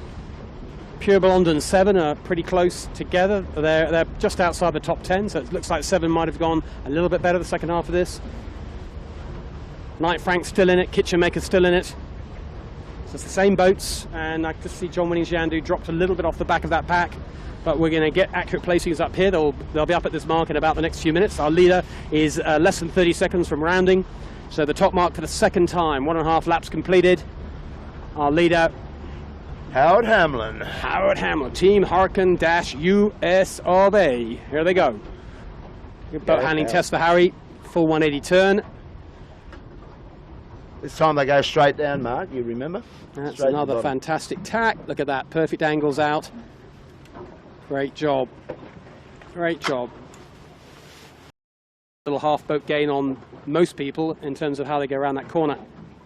So they're round in first. A quick chat with one of our nippers on board. Ashton, you're not really a nipper, are you? You sell these skiffs a bit. What do you reckon about the boat handling you're seeing here? Yeah, the boat handling's well. It's really good. Howie's popped out at the bottom mark there and got some clear air out to the right, and it seems like that's been the go today. Anyone that seems to get out to one side and clear air and not have to worry about everyone else seems to do well. Panasonic did the same just off Shark Island, and they've seemed to catch up quite a bit as well. So yeah, boat handling's really well on a pretty much. Thanks, Ashlyn. Ashlyn sells a Moth and, of course, skiffs and all sorts of other things, and I'm sure we'll be in the skiff fleet later on this season. Next to us, the second round, we saw Thurlow Fisher. That's Michael Coxon. Great beat from him, and also from Yamaha. Nice work from David and his guys. Another very elegant tack as well. Look at the gap now between fourth. It's a hard gig, isn't it? It's a roll tack without getting the wing bars in the water. And look how far the wing bars, a minute you put them in the water, well, you stop. That's drag. But you want to roll it as much as you can without quite getting them in the water. And the best, just do it. And a decent hoist. And that's third round. There's a look at it. How we got a nice bit of pressure that Thurley didn't get. There's a proper gap developing from the front three, isn't back. Look at the next pack. They're a long way back. There's a decent distance here. There were at least a minute or so till the next, maybe even more till the next boat goes around. I think it's going to be Mojo. But our top three, well, they've just slipped away and they've gone. And let's think about Mojo. I mean, they were there with this group at the bottom mark. I know, but they were still right there, and they have been just slaughtered up this beat. Yeah, he wanted to go to Bradley's. There must have been something cooking on Bradley's. Yeah, well, it didn't work. Didn't pay out. Someone emptied the safe kilo. Yeah. So coming on starboard, you can see Compass Global Markets on screen now, and just to the left is Panasonic Lumix.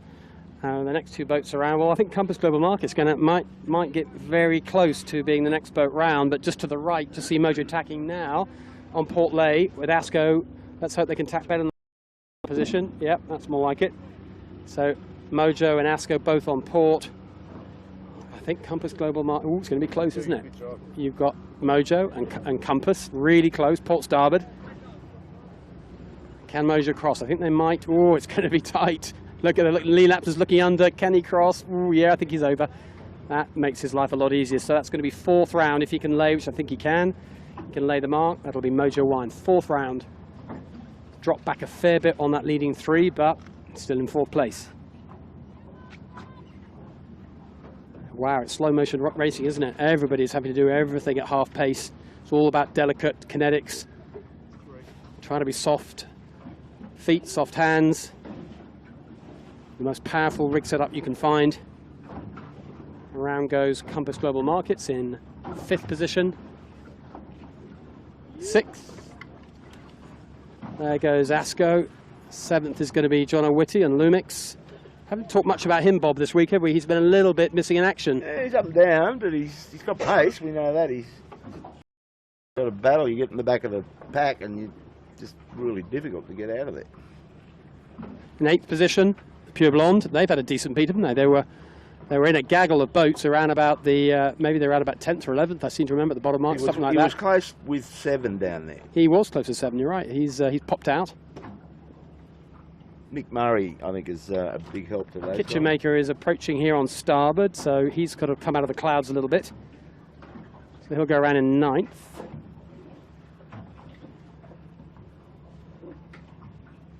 Mersk is in front of 7th. So here goes John Sweeney and his team of Rob Bell and Pete Nicholson. They've got the 180 turn. Here's your boat handling test, your light airs boat handling test, full turn and spinnaker up. And the bear away. Can they keep the bar out of the water? Yeah, nice work, John Sweeney. All those yoga lessons seem to be helping him. He's very chilled. Meditation. You can smell the zen. Graham Catley, he's had a much better performance the last 3 days of this regatta. Really got himself rolling nicely. And he'll go around probably about 11th, we think that is, 10th or 11th. And 7 just inside that important 13th place. They're going to get ahead of Knight Frank.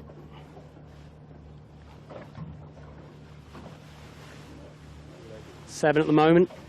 If they hold that position or something pretty similar, that's enough to win this regatta. They've already got such a massive lead after 4 firsts and a second. But they won't really want to finish in 12th, will they? They'll be a little bit dark and grim. They want to do this properly. I've got a feeling they're going to be giving it everything to try and get well into single figures on this next lap and a half. They've got plenty of time, though. A lot of racetrack left. Well, there's a lot of golf, mate. There's this run and then another full beat up and then a run to the finish. So they've got plenty of time to put something together, if it's possible. Well, they're in 11th place at the moment. Okay. And just to go back to the how much loss or reverted the gain that Pack made on Mojo, from the bottom mark to the top mark, it was 3 minutes. So that's that group of 3 extended over Mojo. And the top 3 and we'll pick it up soon, but the top three have really separated now. They all look like they're, in my eye, from where we are, all in a similar line, but big gaps between them. Yeah, it's all just sort of stretched out.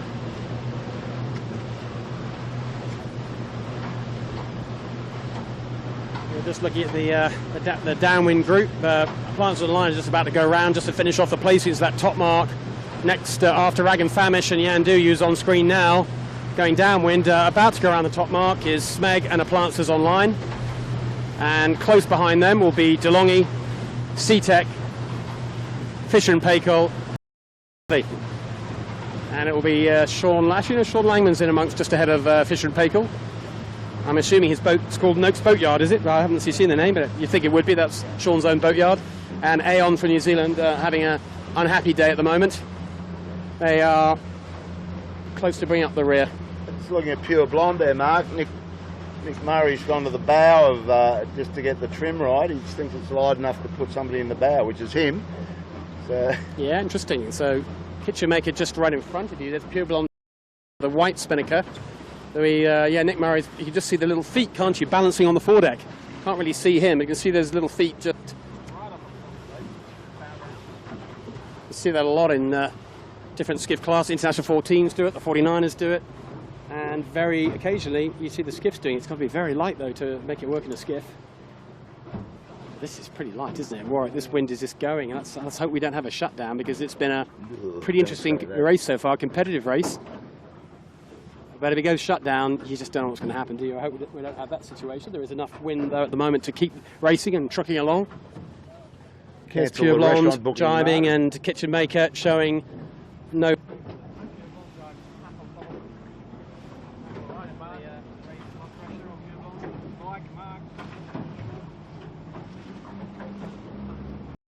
That microphone working, there we go. We're back on. Yeah, Kitchen Maker, lovely jibe right on top of Pure Blonde, who won't have enjoyed that experience.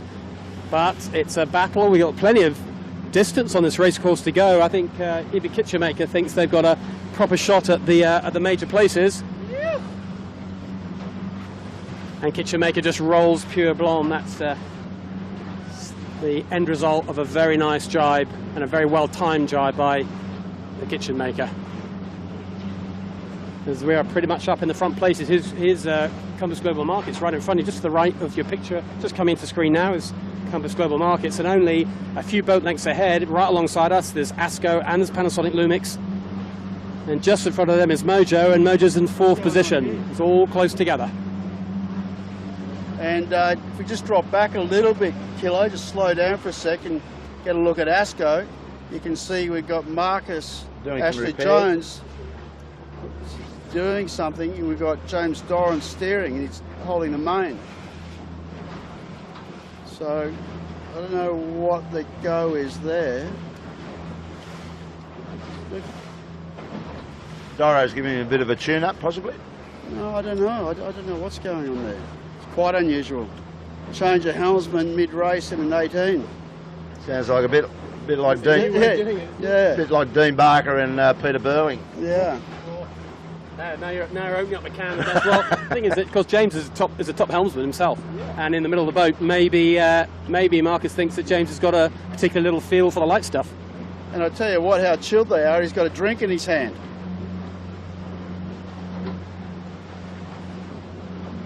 So they're actually coming to Mojo a bit, aren't they? These guys are coming down with new pressure, guys. And a huge split again within the leaders.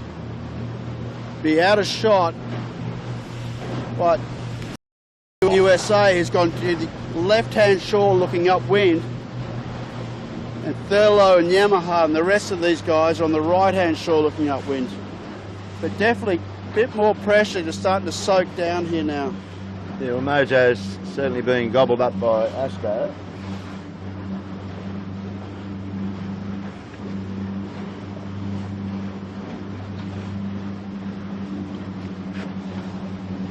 Lumix has good pace at the moment.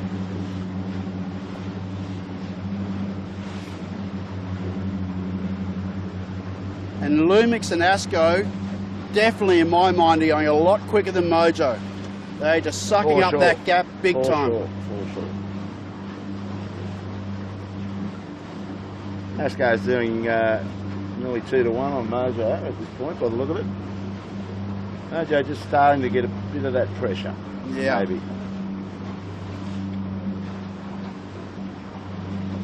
Now Asco goes a little bit softer, a bit more bow up.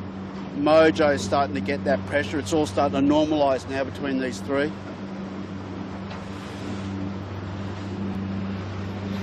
Now, just looking across to Howie Hamlin and his boys, they're right across the other side, and they look like they're doing okay, was it? Are they 3 strings, or are they just 2 and a bit? Well, we're a long way away, but they certainly look pressured up, don't they?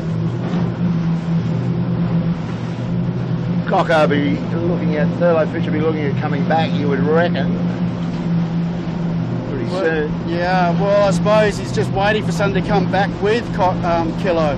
Yeah. I mean, he's soft there, 1 string. Both Yamaha There he goes. and Thurlow 1 string. Yep, they're driving now. So we'll just chase down the leaders here. And behind us, got Love at 7, still in 11th place. They gained 1, lost 1. Lost out to Harry, John Winning. Gained on Matt, ending up still 11th at the moment. Generally looks like a little bit of pressure, a bit more pressure behind us. But up front, the most interesting thing is, you said Howie Hamlin showing absolutely no respect for the art of covering, just doing his own thing, done it all day long, and it's worked pretty well. It's a hen party. Hen's party for sure.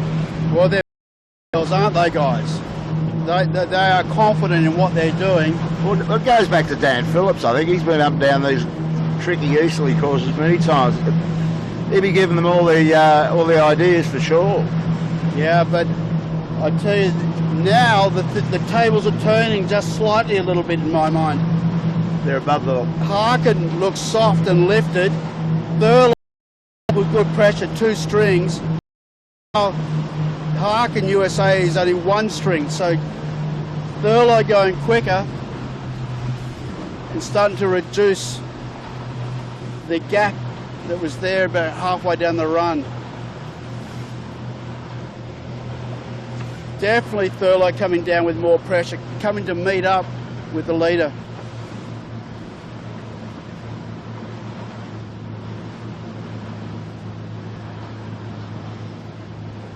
So it'll be interesting to see what these guys do, whether they match off, They'll go to the low. drive back and go with Thurlow. No, Thurlow's driving. Thurlow's driving. So that's a good thing for Harkin, because it reduces that separation, reduces the risk.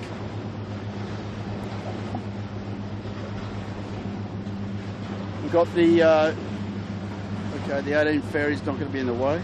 Yeah, so we're right near the bottom buck now, and the leader should be driving for his final approach into the bottom mark any second now. And there's a lot of distance, isn't there, from the boat coming at us. That's how he jives onto ley line for the finish. And looking up the course a long, long, long way away, they'll be well beyond our zooming power. There are boats still off Point Piper. It's an enormous spread between these boats. But it's a good battle at the front. Harry Hamlin doing his own thing. Dan Phillips, Skip McCormack, pretty confident, understated, I think I'd call them team, but certainly they're confident in their own ability. Another terrific race. I'll be enjoying this. Down a nice easy ley line, nice easy conservative drop. Let's see how they go upwind. The last time, you remember, they tacked away immediately onto port. A little unusual, they're the only boat to do it of the first 5 or 6, but it worked for them. A little bit of a ragged drop there.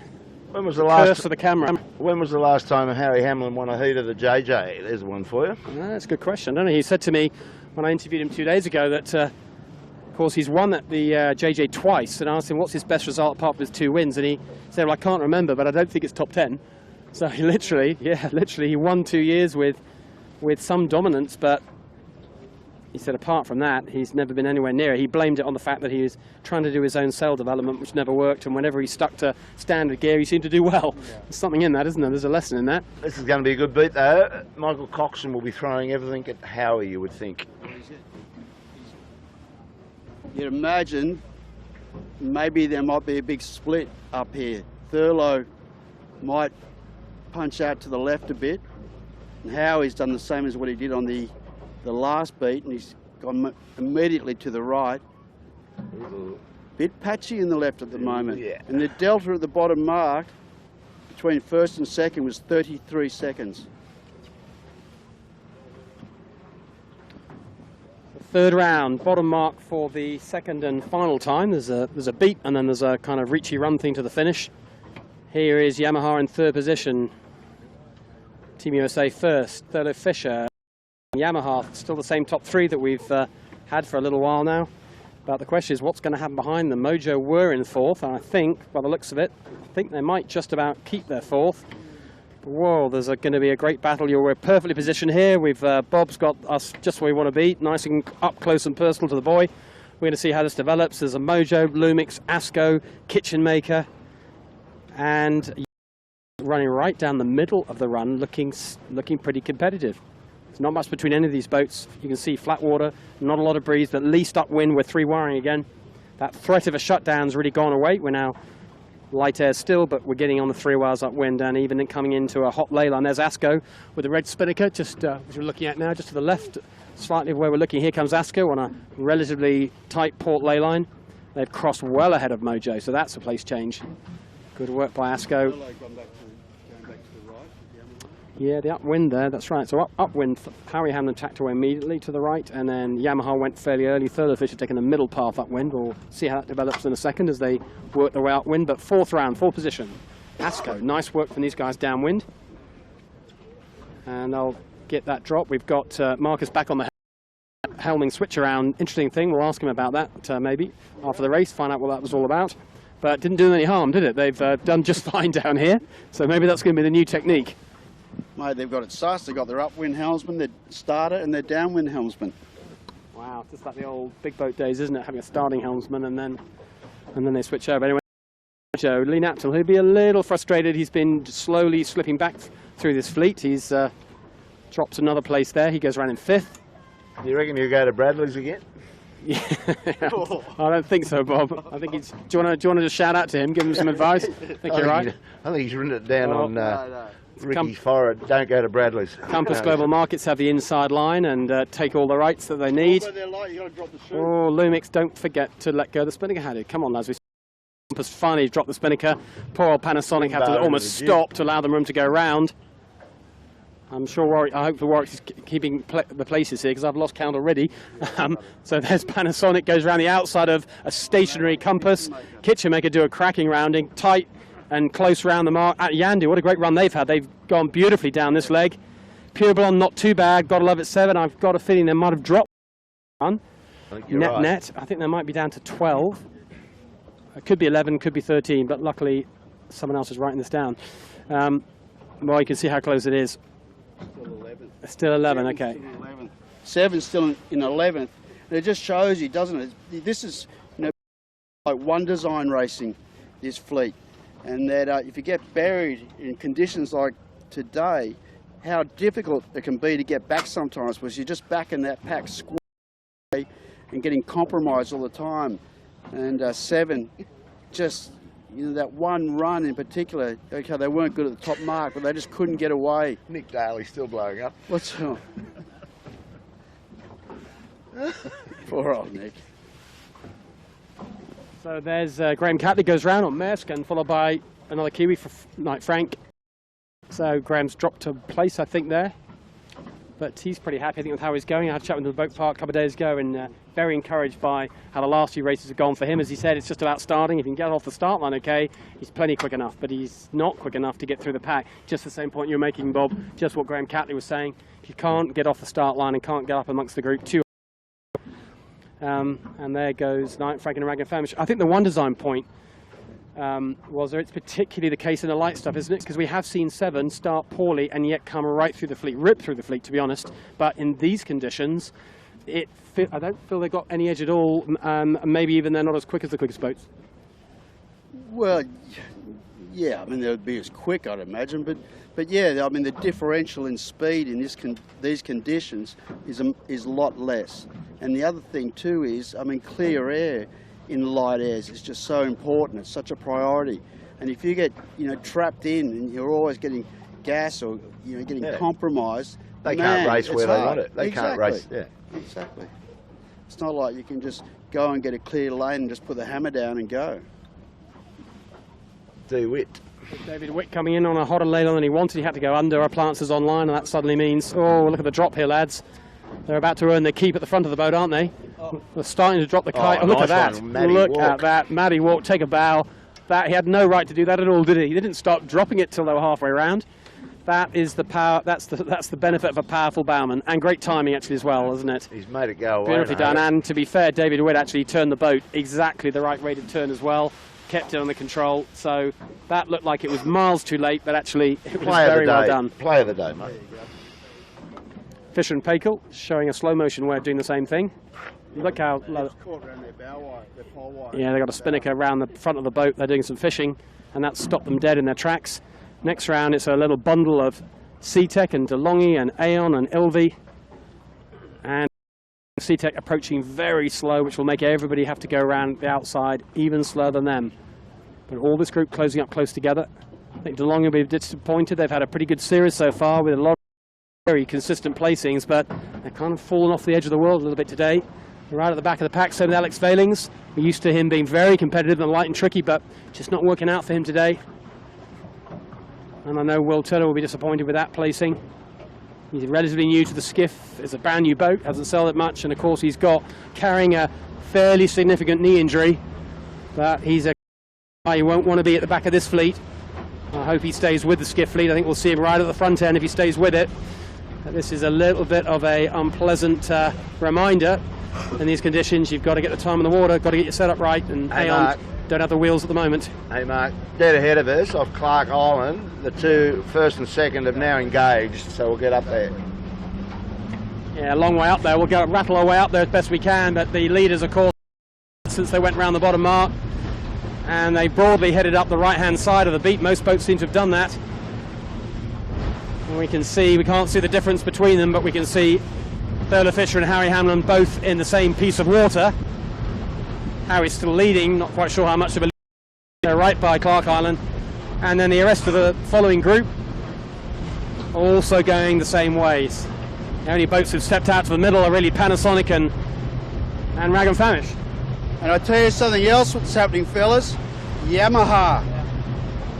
Where's Yamaha in the middle of the course way extended further than Thurlow and Team USA. So plenty of opportunities here. And remember, Howie tacked him basically immediately around the mark and headed out to the right-hand shore. Thurlow Fisher kept punching out towards the left and then eventually tacked. And Yamaha must have gone back to the left even more at one stage there. Because they're the most left-hand boat out of that leading group. So when we get up there, in a couple of minutes' time, we'll be able to sort of suss all this out and see what's going down. I reckon Howie Hamlin is sweating up right now because he knows it's going to get tricky in front of him, and it's just a dash for cash. Coco knows how to do that. We watched him stitch Mojo up here the other day in a nice little match race to get the Australian Championship.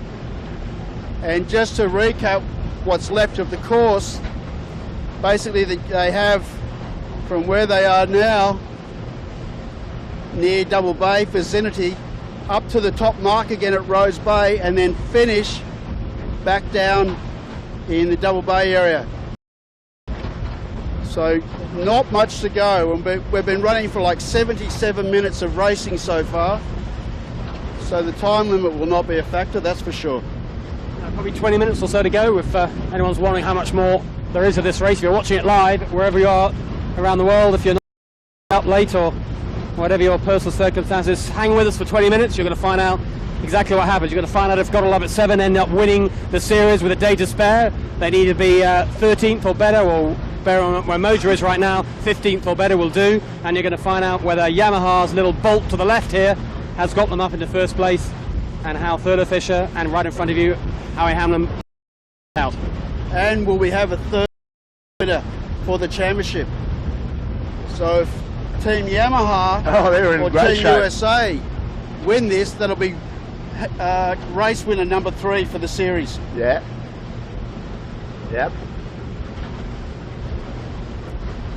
Has Yamaha had a second? They're down there. Yeah, no, they've done enough. But they're very far down there, aren't they? Yep. When they flop over, they're going to be...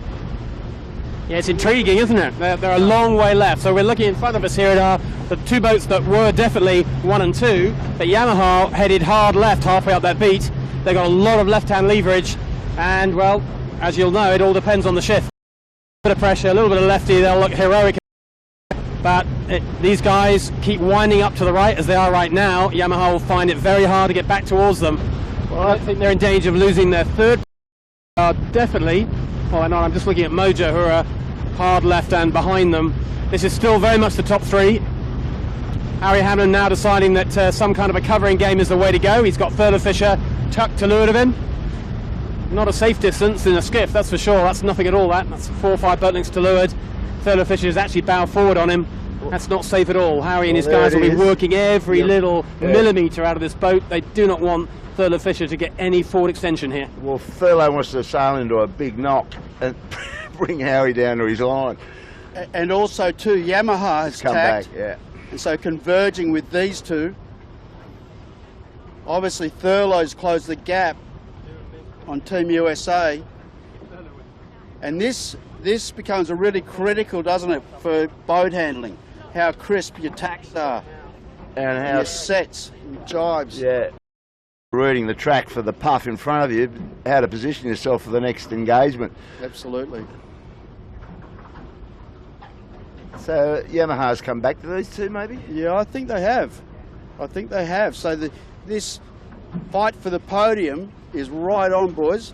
Well, there's also a whole new angle for this fight for the podium, because someone on Twitter asked Hayley on board, who is with Dave O'Connor of Thurlow Fisher, as some of you will know. They asked her what will she do if Thurlow Fisher won. This is when Thurlow Fisher wins 4th position. She unwisely said she will jump off the front of the camera cat into the water on camera if they win. And well, now, Hayley, how good an idea was that? Here's a better idea, just book a restaurant. Not very wise, but yeah, it looks like it's going to happen.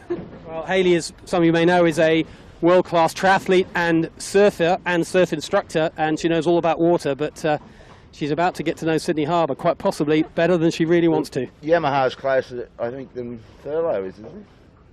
I reckon just go Thurlow. Go Thurlow for sure. We want to see the dive. No argument. And Yamaha's going into some pressure here, over in that southern side, isn't he? Am I looking right? So, a little closer, is what we think. It's closed up, isn't it? It's all on between these 3. And Howie Hamlin has got a lovely little righty just off Thurlow Fisher.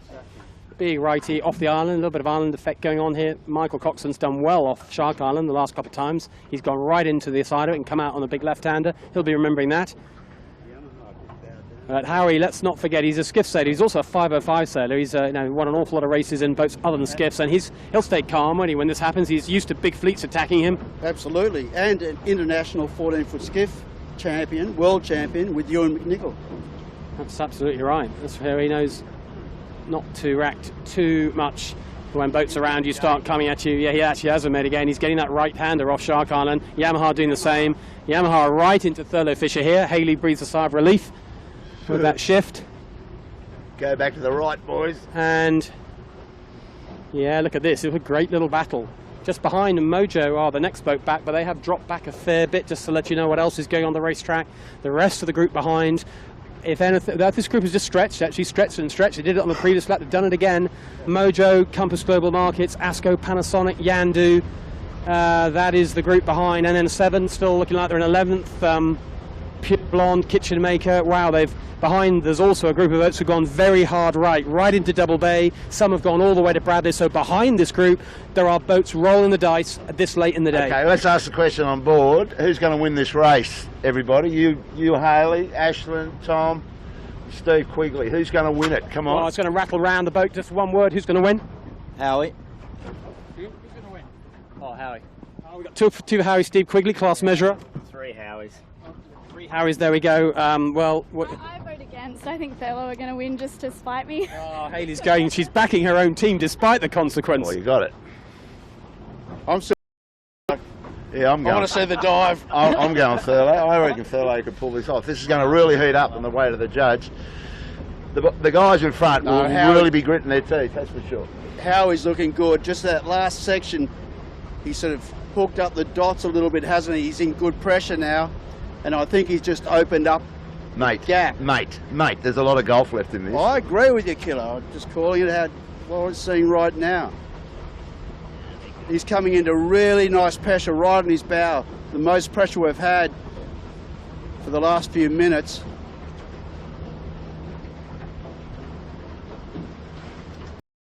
Things change so quickly, don't they, days like today. Thurlow's now attacked on the right-hand shore. And we'll see in a minute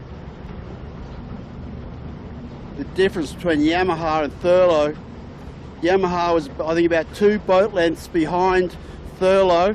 It's true. And it's bow on bow. Yeah. Because Yamaha, I saw them have a little wiggle thinking about a duck and then decided not to, and jibed in front and to leeward. So now Howie definitely opened up a little bit of a gap. Now the question is, will he tack? Well, yeah, there we go. There's the answer. Well, he's nearly on lay anyway, but able to put a nice cover on them. It's going to be a good fight. It's going to be a great fight. Yeah, played out nicely for Howie. He did always good work off Shark Island. Came over here and the other two split. And that was a lead bow for Yamaha, wasn't it? They couldn't cross Thurlow Fisher. I think they were right not to duck. They'd have gone right in off Point Piper. That'd have been too risky. They're much better where they are. They've got options now. But of course, both the boats made it pretty easy for Howie. An obvious thing to tag on top of them. Virtually on ley line, as good as it makes the difference. And no one's going to get round the mark in front of him. So we got Harry Hamlin almost on starboard lay, not quite. He's about 30 seconds away from the mark rounding, and these two boats in front of you. The battle for second and third at the moment, but any one of these could yet win the race. Remember, after this mark rounding, there is just one leg, which is a downwind, mostly reach, mostly port jibe, but there will be at least one jibe in it to the finish. Lots of overtaking lanes, but I reckon Dan Phillips will be right up for this. So first round, the top mark for the last time. There is our leader, Team USA, Team Harkin, Harry Hamlin, Dan Phillips, Skip McCormack. Great job. Not the lightest crew, and certainly not the youngest crew, but Look at them rip that absolutely up to the job today. Doing boat handling, boat positioning, the whole deal. They got the whole deal. It's all going really nicely. They've been consistent all series, all different sorts of conditions. They just keep putting it together. They've never quite had the outright straight line speed of Gotta Love It 7, but in most of the departments, a match for anyone. So what does Cochrane do? Does he race Yamaha? Because Yamaha knows how to get to the finish line. Yeah, that's a with good some point, diving. but second round is Thurlow, third is Yamaha. What's going to happen here? And also, too, Ash just pointed out to me that Mojo went around the northern side of Shark Island. There's a power move. That's rolling the dice and some, isn't it? I mean, I know they've got a big lead on the boat behind them, but I guess that was just their one shot at something funky happening. But they're just too far back, I think, to have a say in who's 1, 2, 3. But they are safely in fourth position. Well, safely, just about. Asko's going to be close for fourth. But we're going to concentrate on this 1, 2, 3 battle. The rest of the group will come towards us at the finish.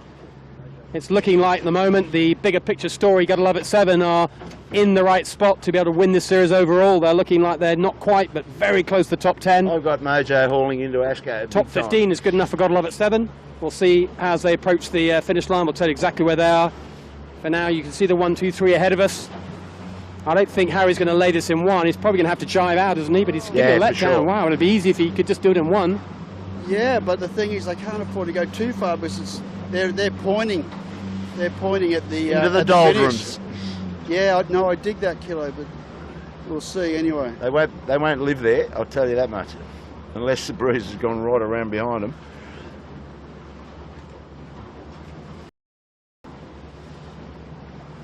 Yeah, well, I can actually think I can see the finishing buoy, which Mojo is below them. Mojo is through Ascot.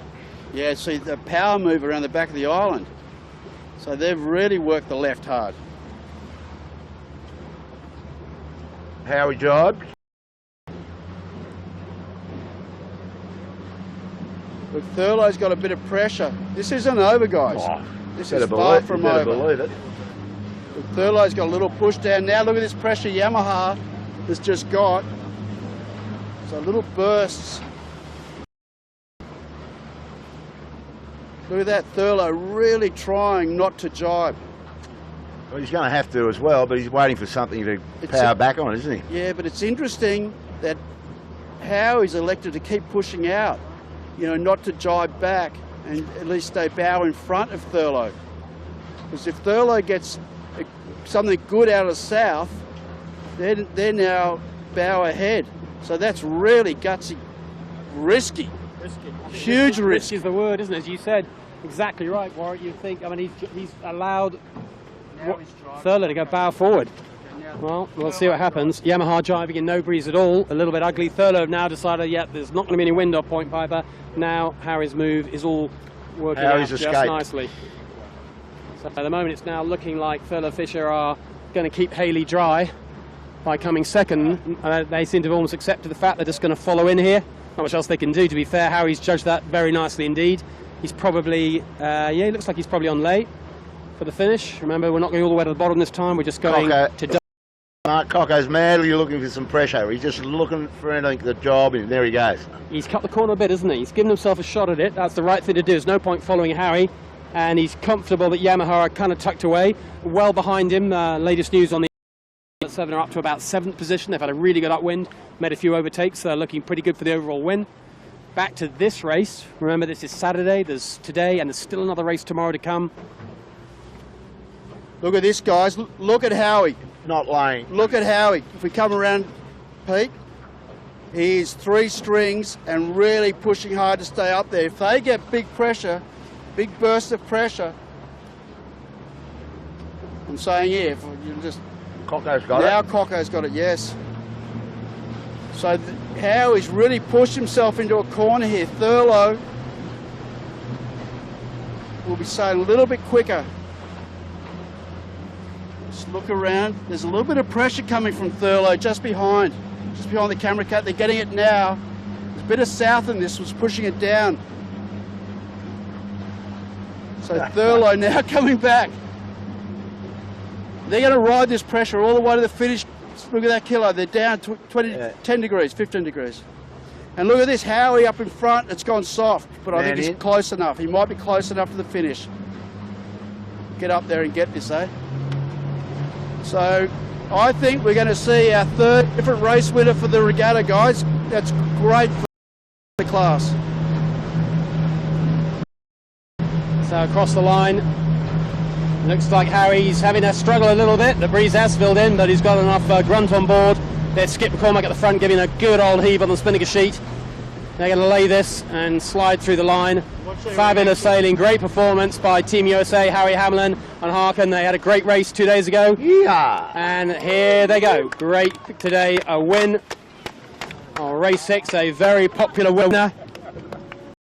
The threesome, a great crew, great setup. Howie, very welcome in Sydney Harbour, the only American team to make it this year. Great job. Look at that, made it look kind of easy. 2nd round. That's Thurlow Fisher, another terrific day for them. They were first 2 days ago, today they go 2nd.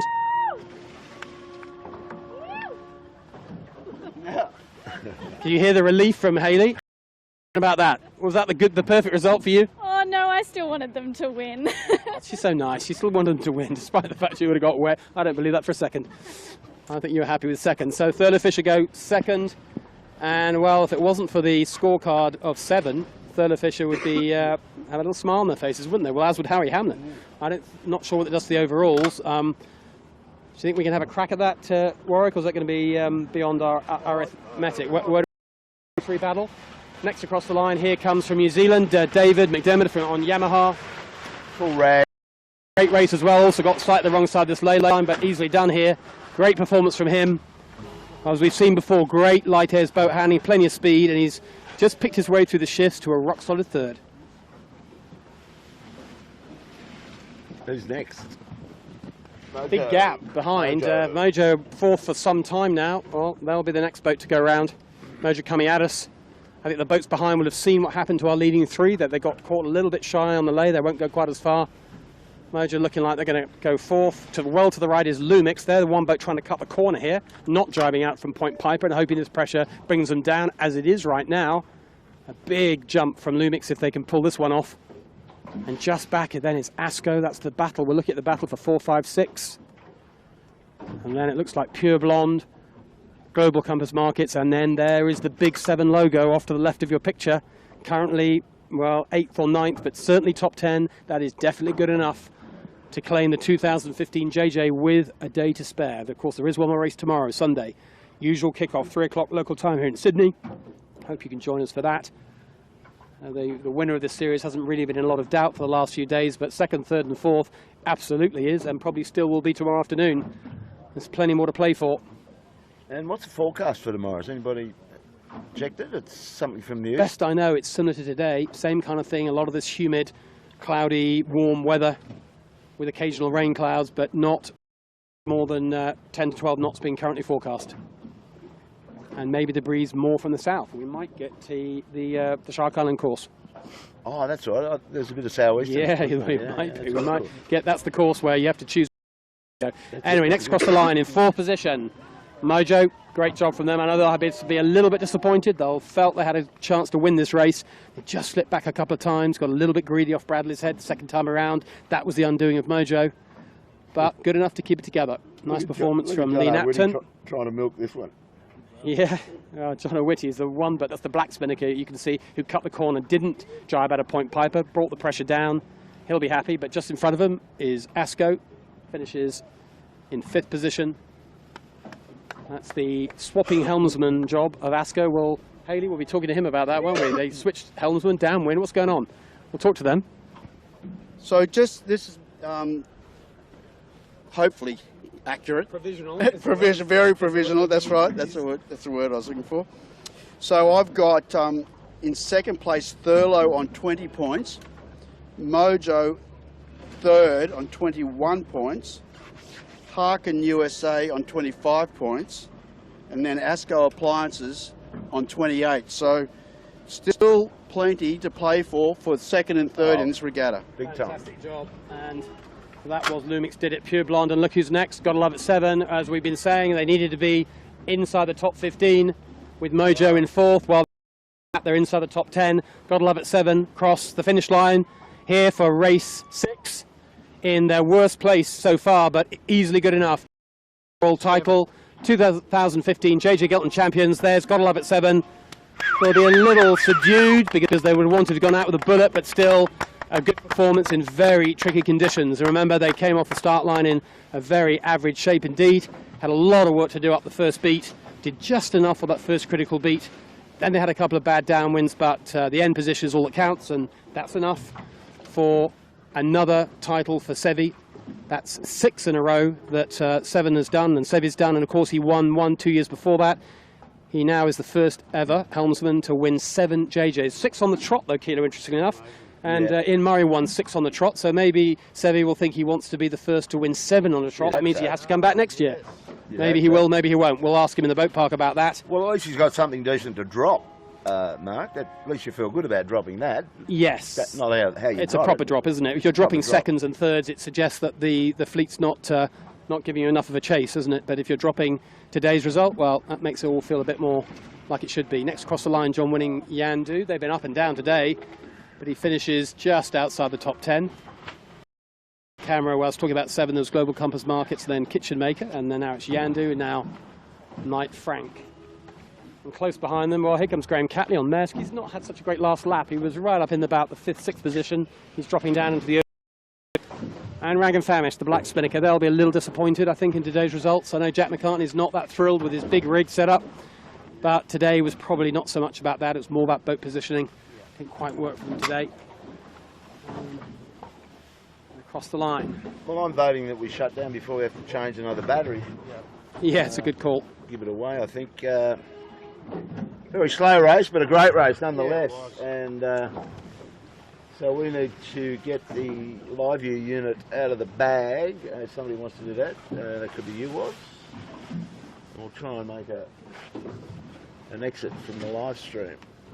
So yeah, it's been a big week. We started this week off with all new technology, and we were on thin ice for the early part of it, but I think we're on more solid ground now, Mark Healy. Yeah, well. Today went all right. We only changed. Yeah, absolutely. Yeah, if we're getting out live, and we're getting lots of good feedback from people about it. They love watching live.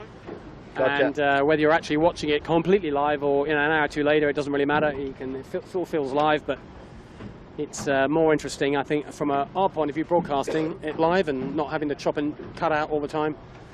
But thank you for joining us wherever you are. It's been great to have a good audience, great to have the feedback. Yeah,